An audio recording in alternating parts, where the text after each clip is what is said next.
都说荒野独居是强者聚集地，今天让我们看看丹麦版的选手怎么样。他们也不知道自己被投放到哪个地点，节目组只告诉他们在挪威的荒野那挑战，毕竟是丹麦版第一届选手，为了确保他们能待得久一点，节目组不仅赛前培训过，还让他们挑选合理的工具过去。大家觉得丹麦版的荒野独居能坚持多少集呢？让我们一起瞧瞧他们实力如何吧。节目组正忙着将10名选手送到比赛场地上，这阿尔特瓦湖有45公里长，相信只要选手不是太菜，总能够从里面捕获到鱼肉吃。陆地上资源虽然不会有太多，但是也能够选手们搭建庇护所以及其他野外求生的需求。越到后期天气就会变得更加恶劣，如果想光靠着挨饿是很难坚持到最后，毕竟大家水平都差不多，就看谁的意志力会更好了。要是谁能够先弄到一点吃的，相信就要比其他选手优势不少。节目组要求他们时刻携带呼叫器，毕竟他们也不确定岛上是否安全，希望他们有足够多精彩画面，不然压力就要交到剪辑师那了。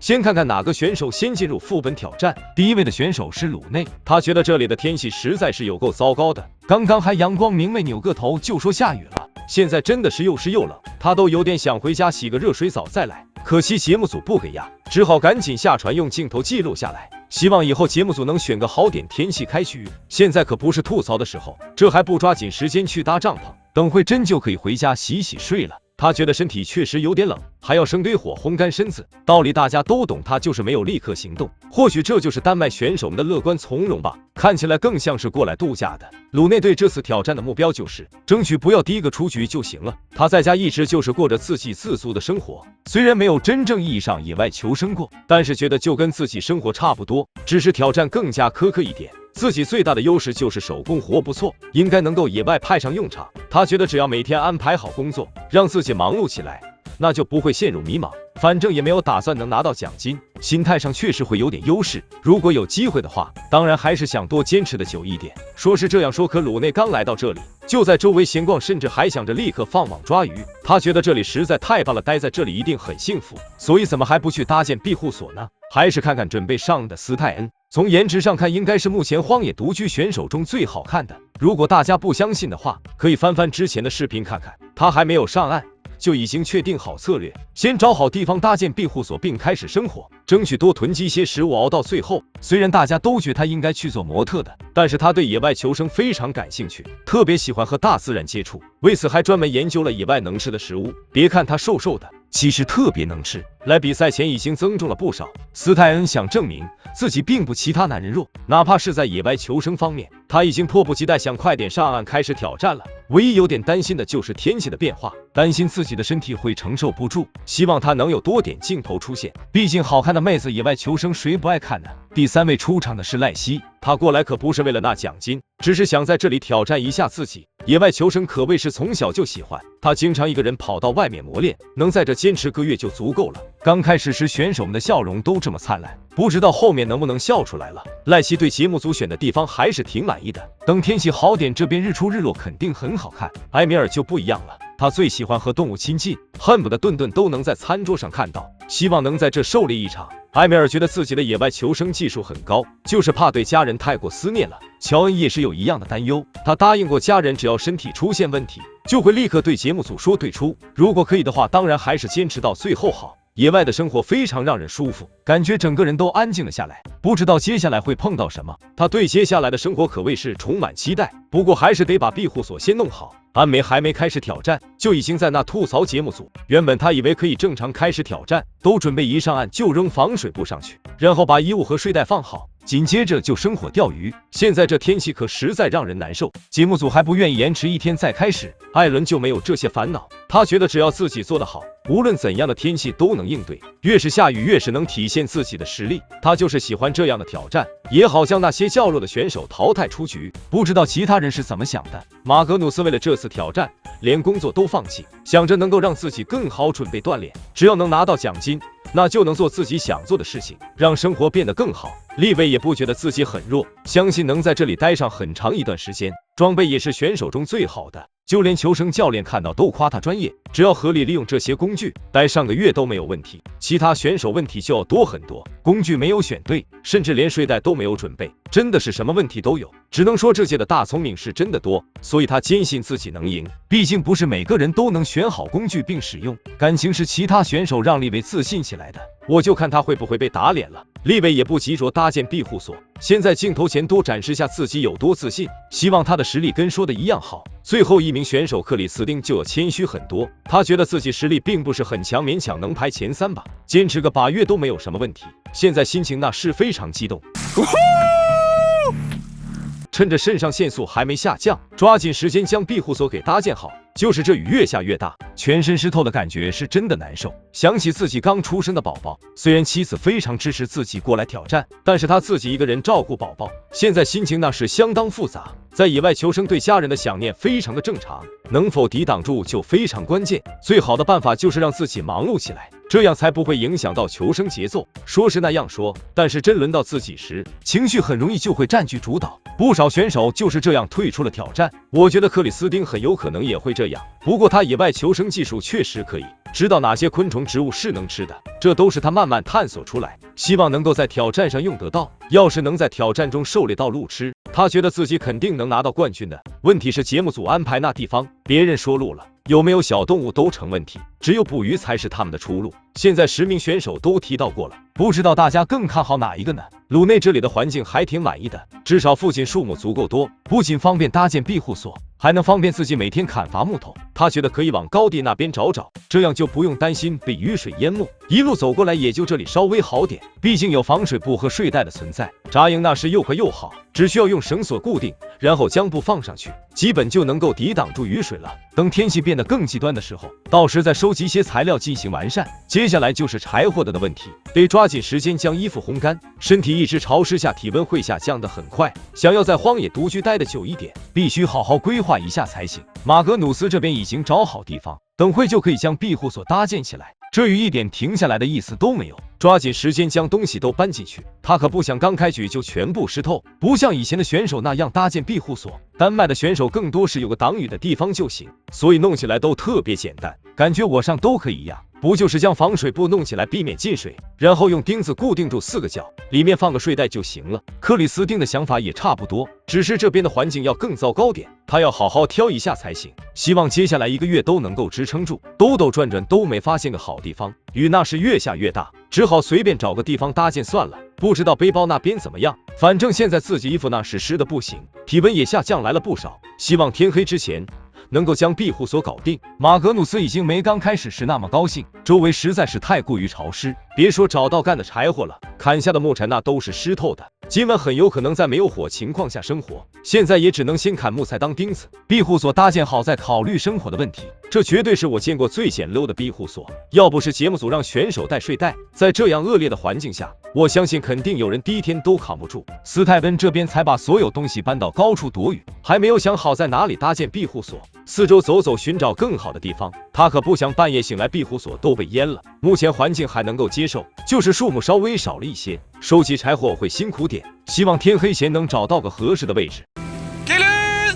也就艾伦一点都不急着搭建庇护所，还在观察水里有没有鱼游过。他打算沿着海岸走一段时间看看，到时再决定庇护所搭建在哪。反正雨也不是很大，庇护所能撑几天就足够了。这一路走过来，地面积攒不少水，他就担心搭建在这样的地方，所以说下雨天开局还是会帮助到选手挑选庇护所。艾伦觉得节目组在针对他，原本以为会来到松树里的，没想到这边都是沼泽，别说食物了，庇护所都成问题。鲁内庇护所那边刚搭建好，就在镜头前幻想着第1天能抓到鱼。他觉得天气稍微好一点，真的可以坐个小船跑到水里撒网，绝对能够弄到不少鱼吃。然后回到庇护所那，感觉防水布都快要被吹走了，立刻跑过去处理好，不然今晚连个睡的地方都没有。事实证明，野外求生可没他们想象中那么好。乔恩就比较幸运了，这完美的树干正好当房梁，石头那边挡风生火刚刚好。顺便还收集了蓝莓。目前也就乔恩表现的好一点，用滚水泡蓝莓，酸酸甜甜，好滋味。不知道这样的生活能持续多久了，最好还是能整些肉吃。只是我觉得这有点悬了，不少选手还在为庇护所而发愁，明明一会的功夫就能搞定，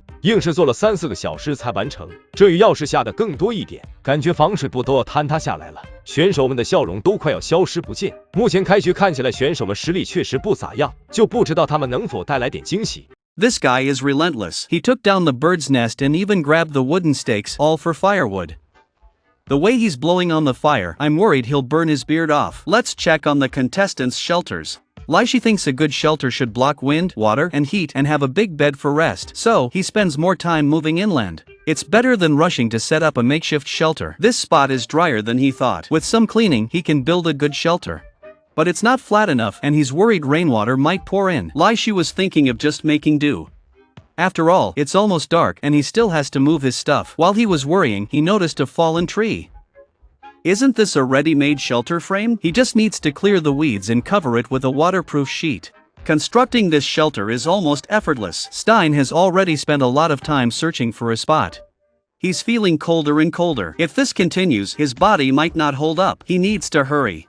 First, he must set up a shelter and start a fire to dry his clothes. He's been searching but hasn't found a suitable spot. Stein is nearly dizzy from all the walking and can hardly recall where he left his things. If he takes a wrong turn, he might have to go back the next day. He doesn't know what to do. This is nothing like he imagined before coming here. Now, he can only keep walking and see. At least he can still laugh, so his mindset is pretty good. When May reached the shore, she discovered a floating ball. She isn't sure if the show placed it in the sea. It looks pretty decent. She doesn't know what it can be used for, but it would be a shame to throw it away. Every item you find in the wild can potentially be useful later, and May feels incredibly lucky. She loves the feeling of surviving in the wild. It makes her feel relaxed. Next, she needs to hurry.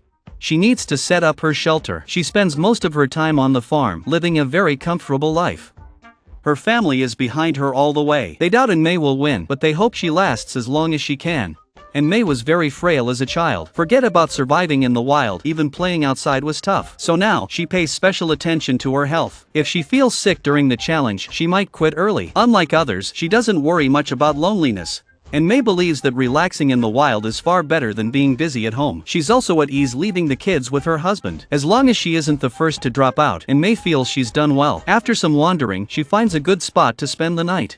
There are natural supports here, she just needs to clear away the extra bits. Later, she'll need to start a fire to dry off. She really wants to avoid staying wet. The weather shifts fast and soon it starts pouring. Meanwhile, next door, it's still sunny and clear. She feels like moving over there. Alan isn't having a good time either. The rain is getting heavier. This isn't at all what he pictured before arriving. Everywhere he steps is soaked. There's no dry ground in sight.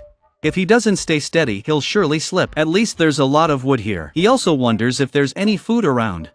Alan intends to explore and strategize for the coming days. He believes he can endure until the end. After all, the other contestants don't seem very strong, and he's already found a water source not far from his shelter.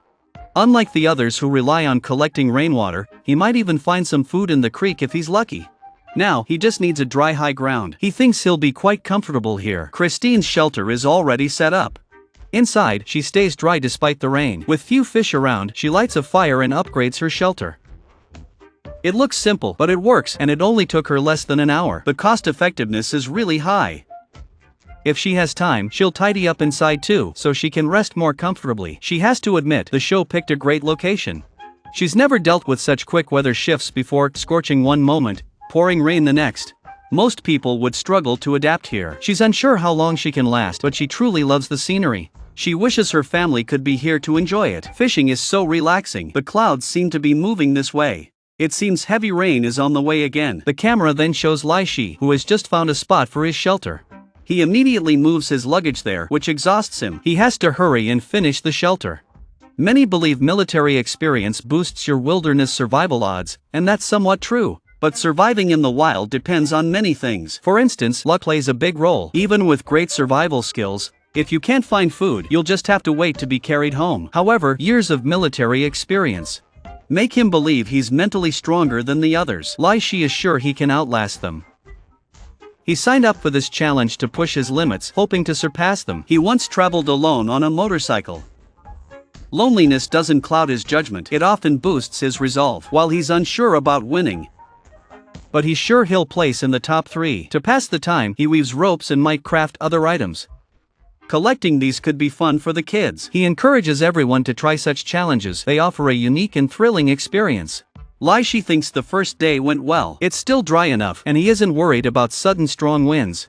As long as the rain isn't too heavy, he's confident he can stay dry. He quickly dries his soaked clothes. Seeing the rain on the waterproof cloth, Lai Shi considers tilting it to one side to collect rainwater more easily. He figures the rainy season will be long, so it's smarter to drink this water than look for a source. He thinks he can gather a can overnight. Though collecting takes a bit of time, it doesn't require much effort. And Mei finally got her shelter done. It's relatively dry inside. Now there's a small problem since the start of the competition. She hasn't had much water. Collecting rainwater is too slow. She needs to find a place to fetch water. It's still windy and rainy, so she has to venture out. Water is usually found in the mountains. The environment here is excellent. She believes the water is drinkable but is curious about its source. And Mei decides to look for a water source on the beach, thinking it should flow down from the mountains. A quick taste seems fine. This water is safe to drink directly. She fills a whole pot and drinks it all, feeling much better. Finding a nearer water source would save her a lot of effort. Meanwhile, Li Wei is still searching for a spot to build his shelter. For now, this soft area seems good. You can see traces of animal activity here. Maybe I can try hunting later. There are lots of dry branches here, ideal for a fire. Even if it rains, they'll stay dry inside.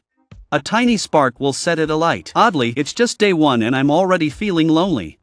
I miss my family and wonder what they're up to. This isn't helpful, as many participants quit because of such thoughts. I need to concentrate on building the shelter fast. There are plenty of good spots around, but Li Wei is still not happy after searching for a while. It's starting to drizzle again, and with limited time, he has to settle for a decent spot to build.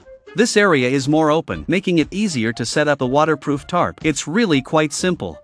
If the weather gets worse, it feels like it could blow everything away. When you're alone in the wild with nothing to do, you start to overthink constantly. I hope some rest helps me regroup. Stein has been wandering here, trying to find a water source close to his shelter, but he hasn't found a satisfactory spot yet. Does he have to build his shelter here? The weather's going to worsen, and the shelter could be blown away. It started raining again. He needs to quickly build the shelter to avoid getting his clothes wet. Lai Shi is gathering branches to place on the waterproof tarp. He'll place them on the waterproof tarp to keep them from blowing away and to spread out the rain's pressure. Extra branches can be stacked by the fire to keep it burning through the night. This really feels like true wilderness survival now. It's just the first day and I'm already exhausted. I can't fathom how past participants built log cabins and kept going. If the show didn't make us talk to the camera so much, Lai Shi wouldn't want to do it. He thinks doing this daily will eventually drive him crazy. Sometimes he can't tell if he's sleeping or awake. It's only the first day and his mental state is already a bit off. Living alone in the wilderness isn't for everyone. There's a lot to do, but your body constantly demands rest. You have to push yourself to keep going. There are still many tasks ahead. Gather more resources before the rain intensifies. Rest well after it gets dark and see if this loneliness can be overcome, making the inner self stronger.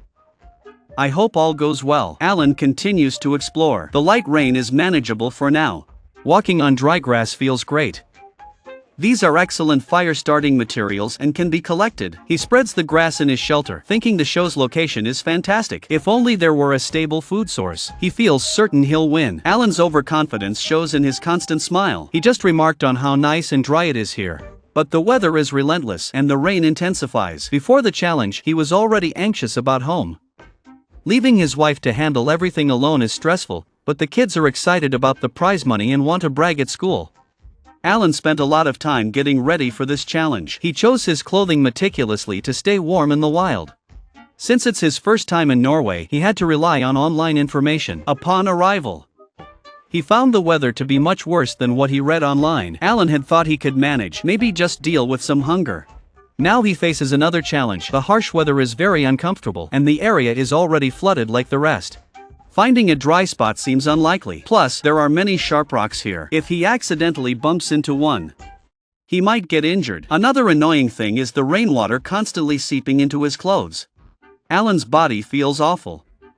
He wants to strip down and light a fire to dry off.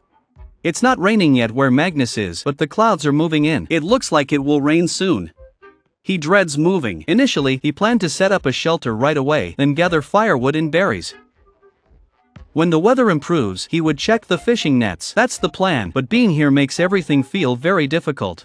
He doesn't even want to go out to find food. Before coming, he had a big meal at his parents' place and asked for any good advice. No one had much confidence in him. After all, wilderness survival isn't a game, especially when you're alone. They doubted he'd last a week, which really hurt him. Determined to prove them wrong, Magnus aims to stay as long as he can. He wants to prove himself to his family. His biggest worry is not finding food during the challenge. His small frame can't endure for long. Hunger makes him quite irritable, so he ate a lot before coming. It helped him gain some weight for now. At least he's determined not to be the first to leave. The rain is really getting to him, making him feel miserable in the shelter. He's completely silent, realizing this challenge is tougher than he thought. He's soaked to the bone. He's not even gathering firewood. At this rate, he'll be going home soon. Meanwhile, Lyshi next door is actively surviving. Despite the rain, he's out looking for resources, gathering branches for shelter and searching for food. He stumbled upon a bird's nest, but it was empty, so he took it home for tinder. After all, it's great tinder. With some dry wood, it can burn for a long time. He's feeling better about his situation now. But food is quite scarce, with few edible plants around. Magnus waited for the rain to stop. Now he finally has the means to set up a fishing net. Some might wonder why nets are allowed on the first day. It's clear they haven't starved much yet, and the showrunners worry they might faint from hunger, allowing everyone to use nets to catch fish. Then it becomes a test of willpower. He thinks he needs to eat at least 2 fish a day to barely keep going here. When Lyshi returned to the shelter, he felt the ground was a bit damp. He needs to process the wood a bit. Now he can try to light the fire. He has to admit, using his own tools is great. He's much more skilled with them. He doesn't know if it's the wood or his technique, but the fire just won't start. Even if there's a bit of flame, it won't burn strongly. This really worries him. Lyshi doesn't know how much time he spent. But he finally got the fire going. Feeling the warmth from the flames, his whole body relaxed a lot. Stein is still struggling with his shelter. He had many plans and ideas, but reality didn't allow for them. He wasted too much time looking for a spot, making his start quite poor. Luckily, the current location is decent. If he completes the shelter before the rain starts, the first day should be fine. He just didn't have much time to find water. Alan is spending his first night here, feeling quite anxious. He doesn't know if there's enough firewood. He's concerned a sudden storm could destroy his shelter overnight. He aims to dry his wet clothes and is hoping for clear weather tomorrow. Lyshi has collected plenty of branches today, so he can focus on finding food without worrying about firewood for a few days. Fishing seems to be the most reliable food source right now. Hopefully, the weather will be better tomorrow. Lyshi has fire and water now. His shelter is well constructed. He used extra fabric and branches to make the ground more comfortable, though it's still a bit hard. But it's certainly an improvement over lying on the bare ground. Christina lit a fire and is pleased with her shelter. She can pick some fruits to eat anytime, making her days quite comfortable. She even picked leaves to make tea. Having a hot cup of tea in this environment really lifts the spirits. I wonder if the tea is really that good. Christina, exhausted from a busy day, just wants to rest. Liwei, feeling down, talks to himself on camera. He appears rather down and is hoping for better luck tomorrow. I wonder who impressed everyone the most on the first day. It's definitely not Stein. He's the only one still without a finished shelter or a fire. He's barely getting by on rainwater. I doubt he'll last much longer. How many days do you think he has left? Some say the Danish alone and the wilderness contestants aren't strong, but others catch plenty of fish and make skewers to eat. He even uses stones to corral the fish. Truly delicious fish meat doesn't need any seasoning. One bite is incredibly satisfying. It's now the second day, and Li Wei is getting ready to explore the lake's far side. He plans to set his net if he finds a good spot. He's been passionate about fishing since childhood and knows the best spots. Now, he can use a net to catch fish. As long as his luck holds, he should catch some fish. The only problem is securing the net, so he needs something to hold the line up. Luckily, he finds many discarded bottles. He fills them with gravel, confident they'll secure his net effectively. Food seems manageable. Lyshi, on the other hand, slept well but woke up with a nosebleed, which startled him. He was quite scared upon waking, thinking he was hurt, but it turned out to be nothing serious. Later, he plans to find a more suitable long-term spot. Staying here until winter isn't quite feasible. Waking up to a warm fire is such a blessing for him. In wilderness survival, there are two opponents, oneself and nature. No one can predict what will happen next. Adjusting one's mindset is crucial. Doing nothing but daydreaming can waste an entire day. It's essential to plan daily tasks, otherwise time can easily be wasted. Now, he forces himself to stay active. Even though his shelter looks decent, water tends to gather nearby. He aims to build a bigger, drier one. He dreams of bringing his family here one day. The open spot over there, free of water puddles, seems ideal. Also, it's near the current camp, simplifying the move. It's under 100 meters from the coast, with a stream close by. Getting water will be much easier. Staying dry is essential, so he needs to start collecting materials for the shelter. It will take quite a bit of time. He plans to make it a triangular structure and cover it with a tarp. The center of the shelter has to be raised, and the interior must be spacious enough, otherwise it will be difficult to find things. Every time he chops wood, Lai Shi can't help but hum a little tune. So far, he feels he's adjusted to the intensity, despite his growling stomach. The bed he made is quite comfy. He thinks he could lie there all day. Stein's situation is much worse. He can't remember how much time he spent on the shelter. Anyway, once he finished, he fell asleep immediately. Plans never keep up with changes. He originally wanted to find a good spot. Unexpectedly, he wandered until dark without finding one, and finally built something randomly. His mood was quite low then. He thought about giving up several times yesterday, but leaving on the first day was too hard to accept. Luckily, he persisted. Although the shelter took a lot of time to build, living in it is really no problem. It's just that the rain outside affects his mood a bit. He still has many things to do, especially regarding food. His stomach growls with hunger, and he's down to his emergency rations. Lasting a month is no longer on his mind. If he can stay here for a week, he already feels quite accomplished. The camera shifts to John. His stomach is extremely hungry. As soon as he wakes up, he runs to the coast to check the traps, hoping to catch some fish. John slowly pulls the net ashore. It's undeniable that using a gill net is much easier. He quickly feels the weight on the net. He's very sure there's a fish in there. Now, with a rope at the end, he can pull the net up. You can see the fish is quite lively. It's not very big, but enough for a good meal. Emil isn't as lucky. He goes elsewhere to look for resources. This area is full of small trees. At least firewood isn't a concern, though it's a trek from the shelter. He aims to explore near the rock wall, hoping to find more resources up there. So far, he's only found berries that make him hungrier the more he eats. But it's better than starving. The only good news is the traces of reindeer. If he can hunt one, even if he doesn't win the prize, he'll be satisfied. It seems they come here to eat berries regularly, so maybe he can set up a trap. Once inside the cave, they'll emerge to forage. Emil, familiar with reindeer habits, has hunted them before. But that was with the help of companions. Now he's alone and unsure if he can manage. Ideally, he could hunt a fawn, which would be much easier to manage. Emil is very concerned about his family, especially with his wife expecting their second child. He needs to look after himself and his son. His wife supports his decision to join the challenge, knowing he loves nature. Living self-sufficiently, he's confident in his survival skills and plant knowledge. He's skilled at foraging for food in the wild. To feel more at ease about this challenge, he asked his parents for help. He keeps family photos in the shelter and looks at them daily to ease his homesickness. It's raining heavily outside again, so he sits idly in the shelter, already feeling homesick on just the second day. But it's only the second day, which is a bit early. He aims to stay for a month, though he says that Emil's mood is noticeably getting worse. Li Wei finally reached evening and it's time to cast the fishing net. With luck, he'll find a fish in it by morning. Otherwise, he'll be hungry again. He cast the net near the same spot, hoping the lizards would come by at night. Li Wei looks very confused, doubting the effectiveness of the net. He generally enjoys being in nature. Being in nature relaxes him. Wilderness survival is about self-challenge, and for him, this test.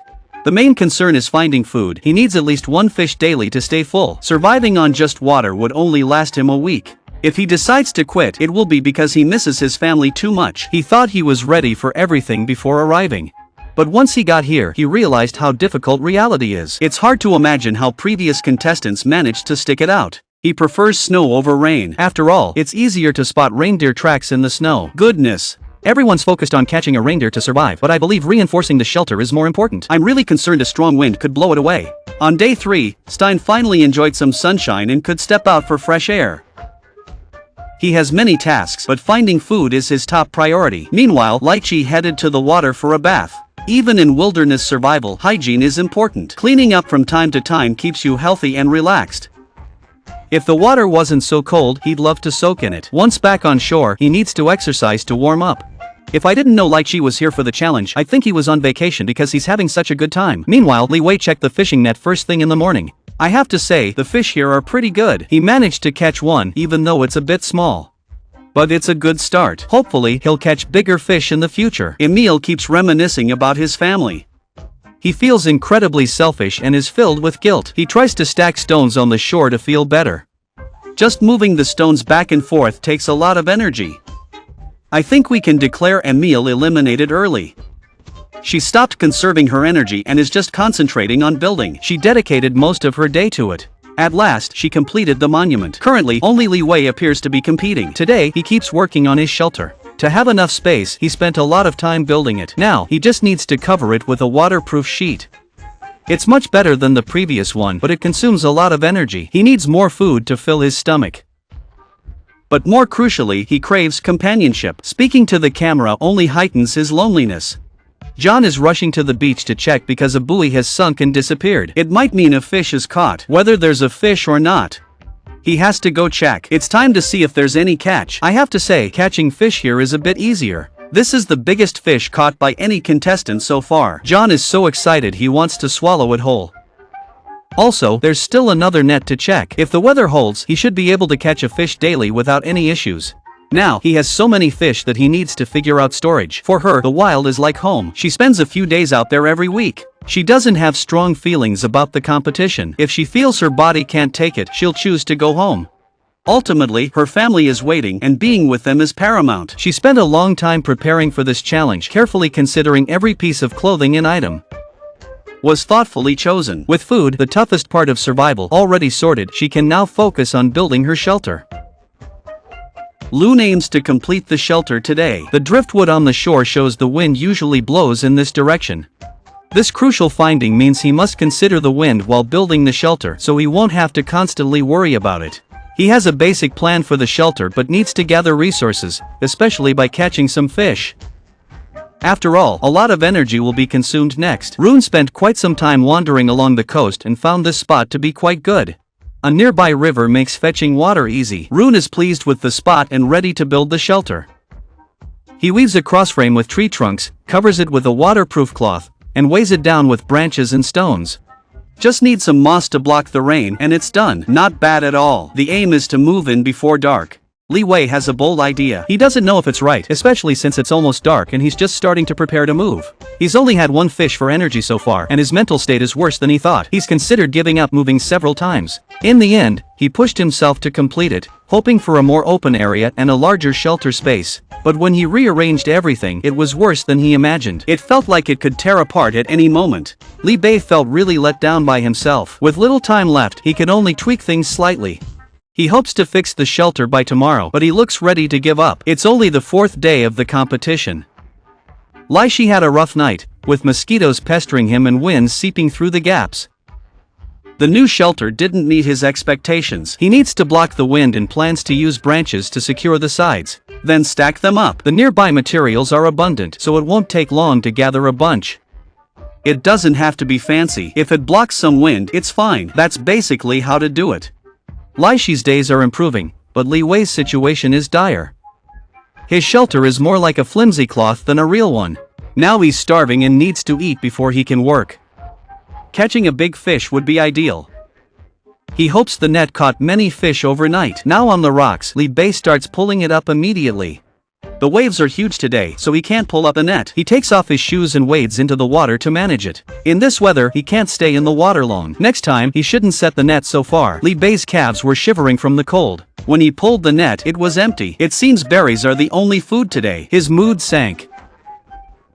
The shelter's progress will probably be delayed again. Joe has so many fish that he has to store them outside. I wonder if he's concerned they might escape. He's going to make fish soup to get his nutrients, skipping any seasoning. He loves the natural taste and finds it very satisfying. He also spotted a deer in the distance. If he had a bow and arrow, he would have gone hunting. Li Bei is both tired and hungry. Several times, he forgot his location and his mental state is quite poor. He also feels physically unwell. Despite his poor condition, he still has to gather resources, which drains him mentally. Getting back to the shelter was a real struggle. He's unhappy with the shelter but too exhausted to repair it, so he's thinking about relocating. The forest area seems more suitable. Li Wei is very confused right now, with hardly any food to eat. He's wasting energy wandering around. I doubt he can last the week. If Li Wei had the strength, he could build a decent shelter. The shelter's falling apart. He should probably just head home before he loses his mind. Everyone is guessing how long he can hold out. There are plenty of blueberries around Lai Shi's shelter, providing some relief. It's starting to get dull. On day 5, Li Wei felt a bit better but was still unsure of his next move.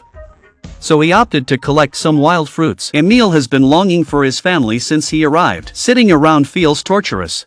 This survival experience is not what he imagined. So far, only Lai Shi seems to be doing well, with no worries about food or shelter. Lai Shi seems to have no problems, while Li Wei is starving and doubting his decisions. He's only caught 1 fish in 4 days. Surviving on wild fruits has left him feeling awful, nearly in tears. He believes the show's location choice is terrible. After wandering, he went back to his old campsite. Li Wei is so hungry he's delirious and just wants to rest at the shelter. I initially believed Li Wei or Emil would be the first to quit. Who could have guessed it would be Lai Shi? He seemed to be thriving. He had a great chance of winning. The show is curious why he quit. The reason turned out to be boredom. Lai Shi felt that staying here was less interesting than going on a cycling tour. He chose to leave in less than 5 days. I hope he doesn't regret his choice. Who do you think has the best shot at winning among the remaining 9 contestants? In the Danish version of Alone in the Wilderness, contestants are quite fortunate, often catching plenty of fish to eat. Some prefer grilling the fish for a natural, soothing flavor, while others enjoy it smoked, likening it to the taste of fries. How do you like to cook your fish? On the 5th day, Stein is woken up early by nearby birds. Despite his hunger, he feels good enough to hum a tune. He knows he needs to go out and gather resources, and every morning he spends time putting on all his clothes because the weather outside is no joke. The microphone must be worn at all times, or the production team won't use his footage, making his effort pointless. He finds the filming equipment a bit burdensome to carry around. Stein likes this camera, which can be fixed to tree trunks, letting him work without worrying about the shot. He thinks he might document his life after this challenge and wonders how the production team selects the footage, guessing it takes several people. Stein has mild autism, so he often struggles with emotional control during the challenge. Loses control of his emotions. Now he needs to stay focused on the challenge, hoping everything will turn out well. I have to say, this shelter is even messier than my bed, but it really makes use of every space. He loves the scent of nature. If it weren't for the food issue, he would enjoy life even more. There are berries on the ground that can be eaten. I wonder if anyone else has noticed them? Magnus feels okay, but his stomach keeps growling with hunger. He packs up his things and heads to check the fishing net, praying along the way to catch a big fish. Nearby berries. He hasn't seen any, really just relying on emergency food to get by. Every day, he wakes up from hunger. He quickens his pace to the fishing net but doesn't see any fish. Magnus pulls the net to shore to check. If he hasn't caught any fish, he'll need to change his survival plan. Luckily, there are 2 decent-sized fish in the net, enough to last 5 or 6 days if rationed. He's incredibly excited now and has the energy to explore further. Rune is still working on improving his shelter, but he's starving and really wants to. He wants to check the fishing net, but the spot he chose isn't great for reaching deeper waters. If he wants to catch more fish, the best way is to build a raft. There are plenty of floating logs nearby, which can be turned into a raft with some modifications. He just needs to carve out some notches and fit the planks together. He feels like a genius. Meanwhile, Stein finally gets some footage of catching fish. He's struggling to set up the net, feeling completely overwhelmed. He sees fish swimming by and wants to throw the net in immediately, but the more anxious he gets, the more tangled the net becomes. Stein's frustration quickly turned into anger. He was so mad he wanted to cut the net with scissors. He kept muttering under his breath, clearly furious. Suddenly, he exclaimed, "Oh my god, no way!" His shoes got wet before he could fix the net, which made him calm down instantly. He realized he needed to hurry back and dry his shoes. Meanwhile, Magnus was savoring his fish, enjoying the natural aroma filling his shelter. He found the flavor perfect without any seasoning. Although his days were improving, he started to miss his family. I worried he might decide to go home, which would be a hassle for the production team. Luckily, Magnus only considered it and chose to stay a bit longer, at least until his food ran out. Stein, on the other hand, had spent a lot of time and energy on the fishing net, but it still wasn't working. It might have gotten tangled underwater. He definitely needed a simpler, more effective net next time. He thinks a simple and effective net would be better. Catching fish doesn't matter now. He can't worry about it. Maybe pulling hard will work. He's satisfied just setting it up, but once he fixes one side, the other side messes up. He's incredibly frustrated. I suggested he lie down to calm down. Stein cried while tidying the net. Even though his stomach was empty, he was fuming with anger. The only one worse off than Stein was probably Amy. She lay in her shelter every day to conserve energy, feeling utterly exhausted. She had no desire to go out and gather resources, let alone set up a fishing net in the sea. Just walking to the shore felt extremely difficult, especially since it was that time of the month. The harsh environment and abdominal pain made her mood even worse. She had to consider whether to go home and recuperate. Surviving in the wild is no easy task for female contestants, especially during those days. When she's alone, Amy still wants to hold on a bit longer, hoping she'll feel better in a few days. Facing the harsh weather, Christine aims to improve his shelter so he won't be woken by the cold wind at night. The framework is done and suitable for one person. Among the contestants, his shelter is the best. It just needs a waterproof cover and some branches. He plans to build a protective barrier around it, believing he could sleep well even in bad weather. His main concern is food. As the temperature drops, catching fish will become harder. He wonders if he can stock up on. Suddenly, he hears a sound and sees a herd of deer passing by. It's hard to say if he's lucky or unlucky, being so close yet unable to eat them. Tears almost fall from his eyes. Just catching one would last him a month. I think he should consider hunting, as no other contestant has been this close to deer. Christine's chances of winning the prize would increase. If it were me, I'd have grabbed my bow and followed them, even if it meant wasting some energy. He's happy but takes no action, which is a bit of a shame. Stein, on the other hand, is struggling with his fishing net. He was extremely frustrated, feeling like his feet were almost numb from the cold, wishing he could bury them in the fire. He had no idea how much longer this life would last. Rune managed to make a small raft that could barely float, thinking it would suffice until he left. He figured he could improve it later if needed. After a busy day, he finally got to rest. He felt lucky to have found so much driftwood. Unlike the other contestants, he could gather a bagful and not worry about the fire going out all night.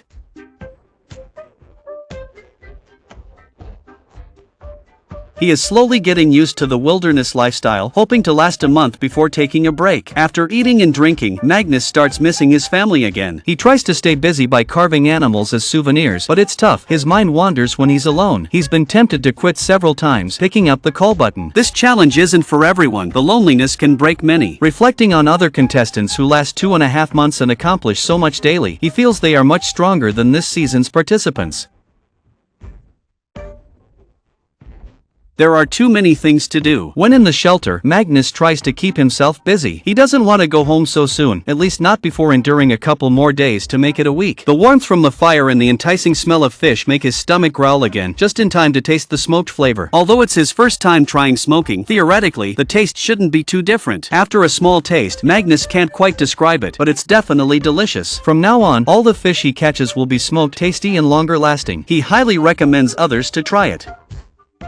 It's just like fries. When night falls, you should stay in the shelter and savor it. That's the right way to do wilderness survival. On the 6th day, Stein is having the worst time. His fishing net isn't set up properly, and his feet are freezing. He's also dealing with his period, making him both hungry and tired, and he has to endure the pain. He's had several emotional breakdowns and spent the whole night contemplating whether to quit. He really doesn't want to keep torturing himself like this. Stein is baffled by the difficulty of setting up the fishing net and worries about what he'll do if it doesn't catch any fish. He's not good at handling hunger and fears he might collapse from starvation. With dark clouds looming, he can't afford to spend all his time on the net. Levi also notices the temperature dropping. The fallen leaves from last night signal that winter is near, making it harder to find resources. The worst part is having no berries to eat, and his stomach is growling again. He desperately needs food to calm his anxiety, which is still high. He feels like he'll go crazy from the torment soon, so he tries to stay busy. First, I'll check the fishing net. If I can catch a fish, I can hang on for a few more days. I'm trying to stay positive, and maybe nature heard my prayers because I actually caught some fish, and not just one. The more I pulled, the more excited I got, and I couldn't stop smiling. In the end, I caught 6 fish in total. I think I can last for weeks now. Having too many fish is also a problem since I need to process and store them. I complain about the hassle, but honestly, I think I'm just showing off. The fish just need a simple preparation. After cooking, the taste was already quite good. I felt like I could eat it every day without getting tired of it. I hoped to catch more fish and maybe even set up a smokehouse. I couldn't even describe how good it tasted and wanted to share it with the other contestants. I wondered if I could keep this up. Meanwhile, Magnus seemed to be feeling down for some reason. He had no desire to explore and, although he wanted to focus on the competition, he kept thinking about home. He felt that nothing was more important than family. The more he thought about it, the more upset he became. head to the shore to cast his net, trying to distract himself from his homesickness. Wilderness survival is tougher than it seems. He hopes to stay focused. Stein, however, is feeling great and is passionate about surviving in the wild. Today, he's determined to fix that fishing net. His excitement is so high that you'd think he's about to win. Stein hopes this motivation will help him succeed. Maybe because he's well fed and hydrated, he starts to daydream. Li Wei imagines how nice it would be to live like this at home. Even though I'm doing okay, I suddenly feel miserable, even more so than when I was hungry. My mood swings are fast, and now I just want to lie in bed and rest. Wilderness survival really tests a person's willpower. Anyone slightly weaker would have gone home by now. Christine, on the other hand, seems more relaxed, even enjoying the scenery. I wonder if he'll go hunting for reindeer today. It's eerily quiet, and I hope it doesn't pour when we move. Regardless, preparations must begin. My shelter has been up for a while, so I can start waterproofing it now. Take it down, pack up, and move out. The weather is changing faster than expected, and the wind is getting stronger. Luckily, I finished the shelter before the rain started. Levi also feels the weather shift and fears the shelter might get blown away. He's trying to weigh it down with thick logs, hoping it helps. Stein has barely managed to set up the fishing net. Facing the harsh weather, there's nothing he can do but pray the shelter holds up. Amy, already feeling unwell, has to check the net at the shore. She doesn't want to wake up to find it gone, as it's their only food source. She's using heavy stones to secure it, and everyone is reinforcing their shelters. Stein is much slower, and I hope he can keep up. Rune is busy retrieving the net. The waves are stronger than expected, and he doesn't want the net to be swept away. Amy has already used branches to secure the waterproof tarp, preventing it from lifting. The weather is changing too quickly, leaving little time for improvements. Besides the shelter, having enough firewood for the night is crucial. I think Stein is in a dangerous situation and shouldn't sleep well tonight. In contrast, Christine is much calmer, as his sturdy shelter can withstand a small storm. Magnus has long given up on improving his shelter, considering it perfect and worry-free.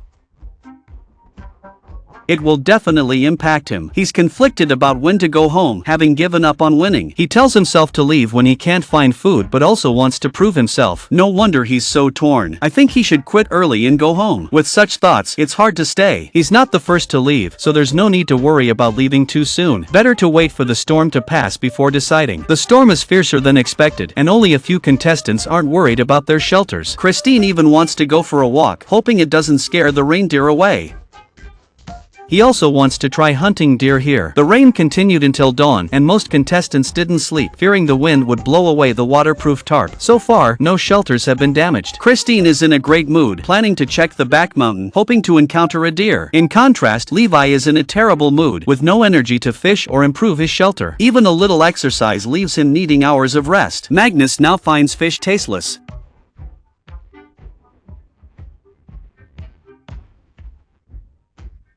It's really unappetizing, but a waste to throw away. The show's boat is on its way. Which contestant will quit this time? The answer is Magnus, a man who has wanted to go home since the beginning. He feels proud of himself and, if given another chance, would come back better prepared, aiming to last a month. Just thinking about going home soon lifts his spirits. He can't wait to lie in his own bed. Now, only 8 contestants remain. Who do you think will be the next to leave?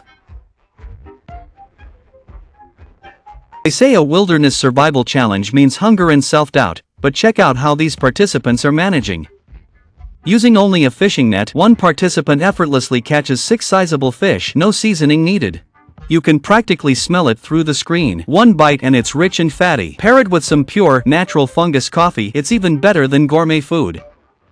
I suggest everyone head to the coast, take in the views, and relish the food. Just imagining it is delightful. Once you've eaten your fill, you can relax in a hammock. This isn't wilderness survival, it's more like a wilderness vacation. Can I still sign up? It's day 7 and 2 participants have already dropped out. Today is Emil's birthday. He usually invites friends and family to celebrate, but now he's alone and hungry, feeling pretty down.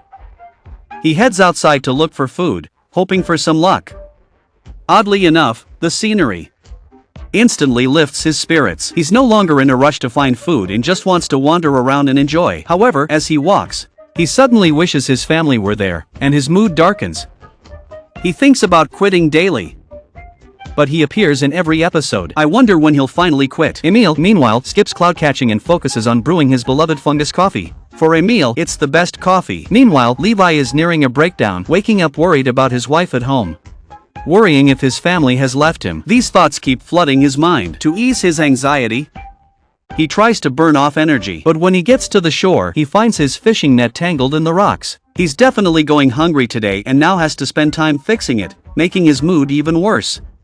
He just wants to go home and rest. Levi mentally begs the producers to let him leave, even though he knows it's wrong. But he feels so frustrated. Looks like he's another one ready to leave. The only one doing okay is Alan. Even with the rain, he's still happy, but he's worried about his fishing net. If the waves bring it ashore, he'll have to go hungry and fix the net. This weather is likely to last a few more days, and he doesn't know if the fish will swim into the net. He feels a bit safer not having seen any bears. Soon, he reaches his fishing net. It's time to find out if I'll go hungry today. This spot is great. As soon as I pulled the net, fish were jumping everywhere. This made Alan really excited. If he could catch them all, he'd be set for the month. After some effort, he caught 6 fish. They were quite sizable, enough to fill his stomach. I think he has a good chance of winning as long as he can keep this up. While others fished, Emil savored his fungus coffee, which was easy to make and put him in a great mood. All he needed to do was cut some pieces with a knife and crush them. This way, it would have more flavor. He was almost done. A cup of pure, strong natural coffee was ready. Emil thought everyone should try it and hoped coffee shops would offer it someday. If he could drink this every day, he'd be in a great mood. Not everyone can handle this kind of life. He had no idea how many were still in the game, but he knew he wasn't the first out. Now, it was all about how long he could hold on. The camera then panned to Levi, tweaking his fish net. Small fish weren't cutting it, he aimed for bigger catches. I wondered why he didn't just catch all the fish at once. If it were me, I'd be worried about ending up with none, wouldn't you? Anyway, Levi was willing to spend a whole day cutting the net bit by bit. Who knows if he would catch any big fish? He had already trimmed the net and secured it with stones on both sides by the shore. Now, he could hurl it into the water with force. Stones anchored the net to prevent it from washing away. His legs trembled from the cold as he set it up. He needed to hurry back and warm up. Hopefully, the net would bring some good luck. The camera then returned to Alan. Rainy days go well with cooking fish. No seasoning needed, he just loved the pure, original taste of the fish. You could sense his happiness through the screen. He had a whole pot of fish but no one to share it with, so he ate it alone, tears and all. This fish meal was really important. His body was already quite exhausted and without enough protein. He would eventually faint from hunger. He still believed he had a chance to win as long as he could keep catching fish. I think, apart from the food problem, he also had to cope with the loneliness. And who knows if he could catch this many fish later. Once winter arrived, no one would venture into deep water on a raft. But for now, Alan didn't have to worry about hunger. He was pleased with his fish feast, wishing he could cook and eat the rest. This is how to survive alone in the wilderness. Who wants to be hungry all the time? Everyone should try living self-sufficiently. We haven't seen Stein in a bit, but he's still hanging in there. He feels optimistic about catching fish today, but the shore's cold wind is harsher than he expected. If he had a choice, he wouldn't be here. The fishing net constantly needs fixing. Thankfully, this time it caught a fish. If not, he wouldn't want to return. Unfortunately, the fish got tangled in the net and had to be freed. The net isn't as helpful as he expected. The fish he caught is barely the size of his palm. It can only slightly appease his hunger. No one expected that Stein is actually a vegetarian. Surviving in the wild without eating meat? That's not just a challenge, it's like seeking enlightenment. You'd pass out from hunger eventually. Even though he's not skilled with fish, he did watch some videos before coming here. He tried to cut it open to see how it goes. If he wants to continue the challenge, he has to eat meat to stay in the challenge. Despite his discomfort, he cleaned the fish. The energy boost was minimal. Apart from the innards, he intended to try every part. As Stein inhaled the fish's aroma, tears rolled down his cheeks. In the wild, you can't avoid eating meat. It tasted great. He thought he'd resist, but his body craved it. He kept shoveling food in, savoring each bite, wishing he could eat like this daily. Meanwhile, Emil's emotions spiraled again. He worried that taking on this challenge would make things tough for his family, especially his wife. He spent the night dreaming of his family, feeling increasingly down. Winning the prize money now seemed out of reach. He wanted to go back and make it up to them. He could easily get by for a while with fish and wild fruits. But loneliness and guilt kept haunting him. Proving how tough he is doesn't seem as important as being with his family. That's his biggest takeaway from being here. Yet, Emil hasn't called the show crew. So, is he leaving or not? It's really stressing me out. It's now day 8, and Levi isn't as upbeat as when he first got here. He seems completely worn out. It's hard to believe that just a week ago, he was relaxing with coffee and videos. Now he's either hungry or hunting for food. Walking is tough. Overthinking will just mess with his mood. Better see if there are any fish in the net. If there's food, things will be okay. But from here, I can't even spot the net. Could the waves have washed it away? The more I think, the worse I feel. Levi speeds up to check below. After scanning the area multiple times, he finally sees the net. Rushing to retrieve it, he finds a squid wriggling inside. This makes Levi incredibly happy. He quickly pulls up the net. Wilderness survival is just full of surprises. No one can predict what's next. After some effort, there's finally fish to eat, with 2 already prepared. There are 3 more waiting in the net. Life is looking up again. Alan has collected a lot of moss to put on his bed. He used to use wood for the floor, but now he's trying stones. He thinks it will be better for his back. And with a little adjustment, it can be a lounge chair. He can sit or lie down to relax, besides finding food. You also need to figure out how to make yourself comfy. But if he slips, wouldn't he get badly hurt? He's quite satisfied with his shelter. If only he could invite someone to stay for a night. Now, handling wood is much easier too. Stein plans to make a fishing rod to stay a few more days. If he can cast into deeper water, he'll feel much more secure. But something went wrong, and all his fishing gear got tangled up. Untangling it took ages, so now he's relying on the fishing line, which he trusts more than the net. If he catches 1 fish a day, he'll be content. I doubt he'll manage, though. He should focus on fixing the net instead. Now Stein is at the shore, tying the rod to a floating log. This way, it can reach deeper water, increasing the chances of fish swimming by. The idea is solid, but the throw falls short. He might as well place it in the water himself. He figures it's good enough. Now he just waits for nature's gift. Anmei usually stays in her shelter, but with the good weather, she dries her clothes. Lately, she caught just 1 fish, not enough to regain her energy. To save strength, she spends a lot of time daydreaming, but lying down only makes her feel more exhausted. She looks really worn out. Anmei forces herself to get up and cook some meat. She slowly roasts the fish on an iron rack. She enjoys the scenery outside. While enjoying her meal, she found the bed in the shelter uncomfortable and decided to make a hammock for more comfort. The weaving method hasn't changed. It's still about hanging things up. Given his current state, it's hard to imagine lasting a whole month here. Maybe the others will quit early. I have to say, though, weaving with dark eyebrows actually works. Lying on it is quite comfortable. If not for the strong nighttime winds, I'd enjoy sleeping here. You'd think he was on vacation, not a survival challenge. You'd think he was on vacation, just missing a good meal. The camera then moves to Alan. Today doesn't seem to be going well for him. He looks unwell, but it's unclear if it's physical or mental. Anyway, he's feeling uncomfortable. Despite this, he still wants to keep going. He thinks it might be because of the bed. He tries to make a new bed to see if it helps. Luckily, he finds a long wooden plank by the shore, and it's not too hard to put together. Essentially, it's just stacking materials. First, I saw the plank into equal parts to easily lay them on the tree branches later. Then, inside the shelter, figure out the bed size and lay the planks flat on top. The result looks like this.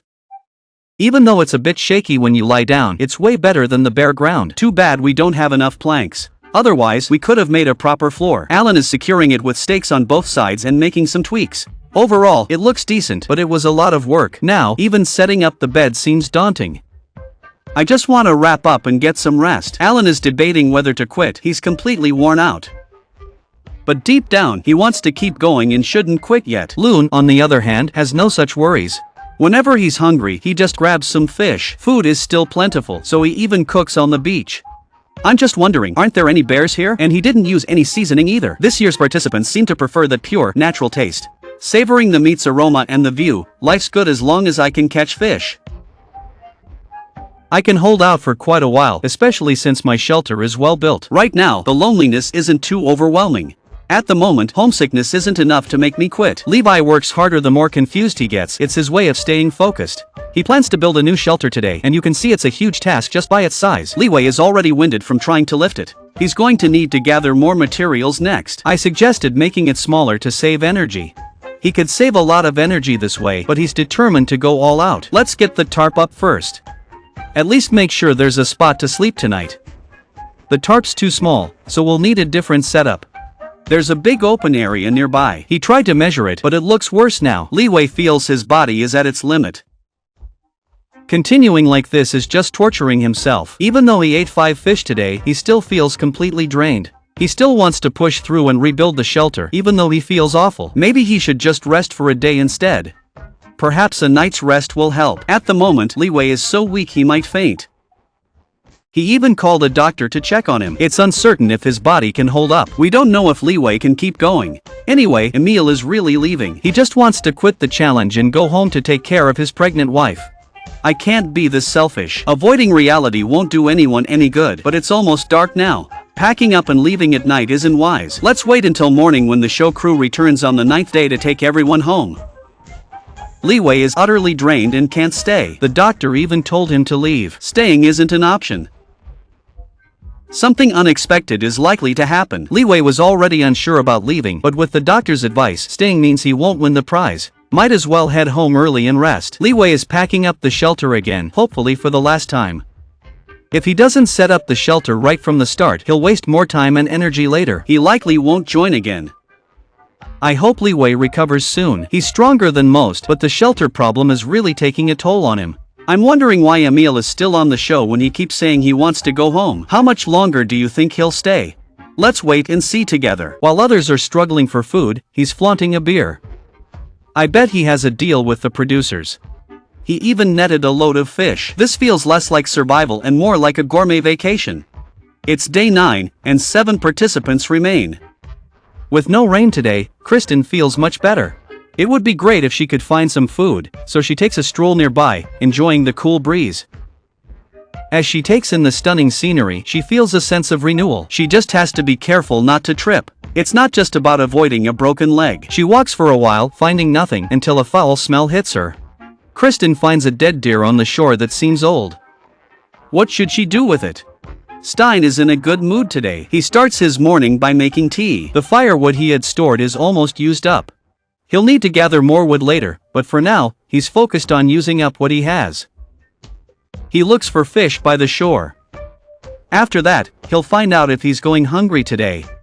Stein slowly pulls in the fishing line, but it's as empty as his face. His mood instantly drops. He doesn't mind fishing, he just hates not catching anything. With only one small fish to show for his efforts, most people would have quit by now. Stein believes his spot is just unlucky. He's sure he'd have caught fish if the producers had put him on the other island. Now he can only try the deeper waters. If he sets the net there, it shouldn't get stuck on the rocks. He wants to give it a shot. A gill net is still crucial. Meanwhile, Kristen has been eyeing the deer for a while, thinking about what can be used. There are no visible bite marks, just some spots pecked by birds. The deer probably drifted here from somewhere else. Should she try to process it? Even if the meat isn't good, there could be other useful parts. But Kristen opts to rest instead. She decides it's not worth the effort. I think it's a missed opportunity. Meanwhile, John and Vanna have caught some fish. John is slowly getting used to the surroundings. He's sure he can catch fish as long as they're around. With his method, he won't have to worry about food for the next few days. The key to his success is cleaning the net after each catch. This ensures no debris interferes, so when fish swim by, they get caught. John now has 15 fish. Theoretically, 1 fish a day means he can stay on the island for half a month. Anmei isn't as lucky. Every time she uses the fishing net, it's a battle. Water seeps into her shoes, making her shiver from the cold. Drying her socks is time-consuming. Catching fish makes it worthwhile, but she usually returns empty-handed. Anmei tries to step on rocks to cross, and I'm worried she'll slip into the water. Today, she had some luck. As soon as she pulled the net, she felt fish struggling. She quickly reeled it in and caught 2 fish. Anmei was overjoyed. She cleaned the fish quickly. They weren't very big, but smoking them would make them last longer. Goodness. These fish won't be enough for me, so I'll have to make them last a few days. Only the tough survive out here. The only problem is her stamina. She gets winded after a short walk. Next time she retrieves the net, it might be even harder. Stein gathered some firewood close by, likely just enough for one night. He finds this kind of work exhausting. It's really exhausting. He still needs to process the firewood and then check the fishing net.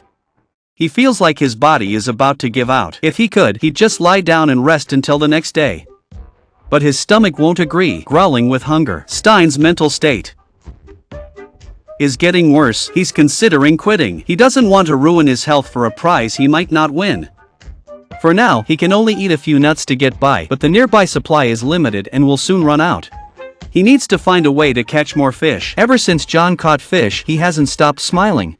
You'd think he had already won the prize. Then, he noticed something on the shore. Who knew you could find beer in the wild?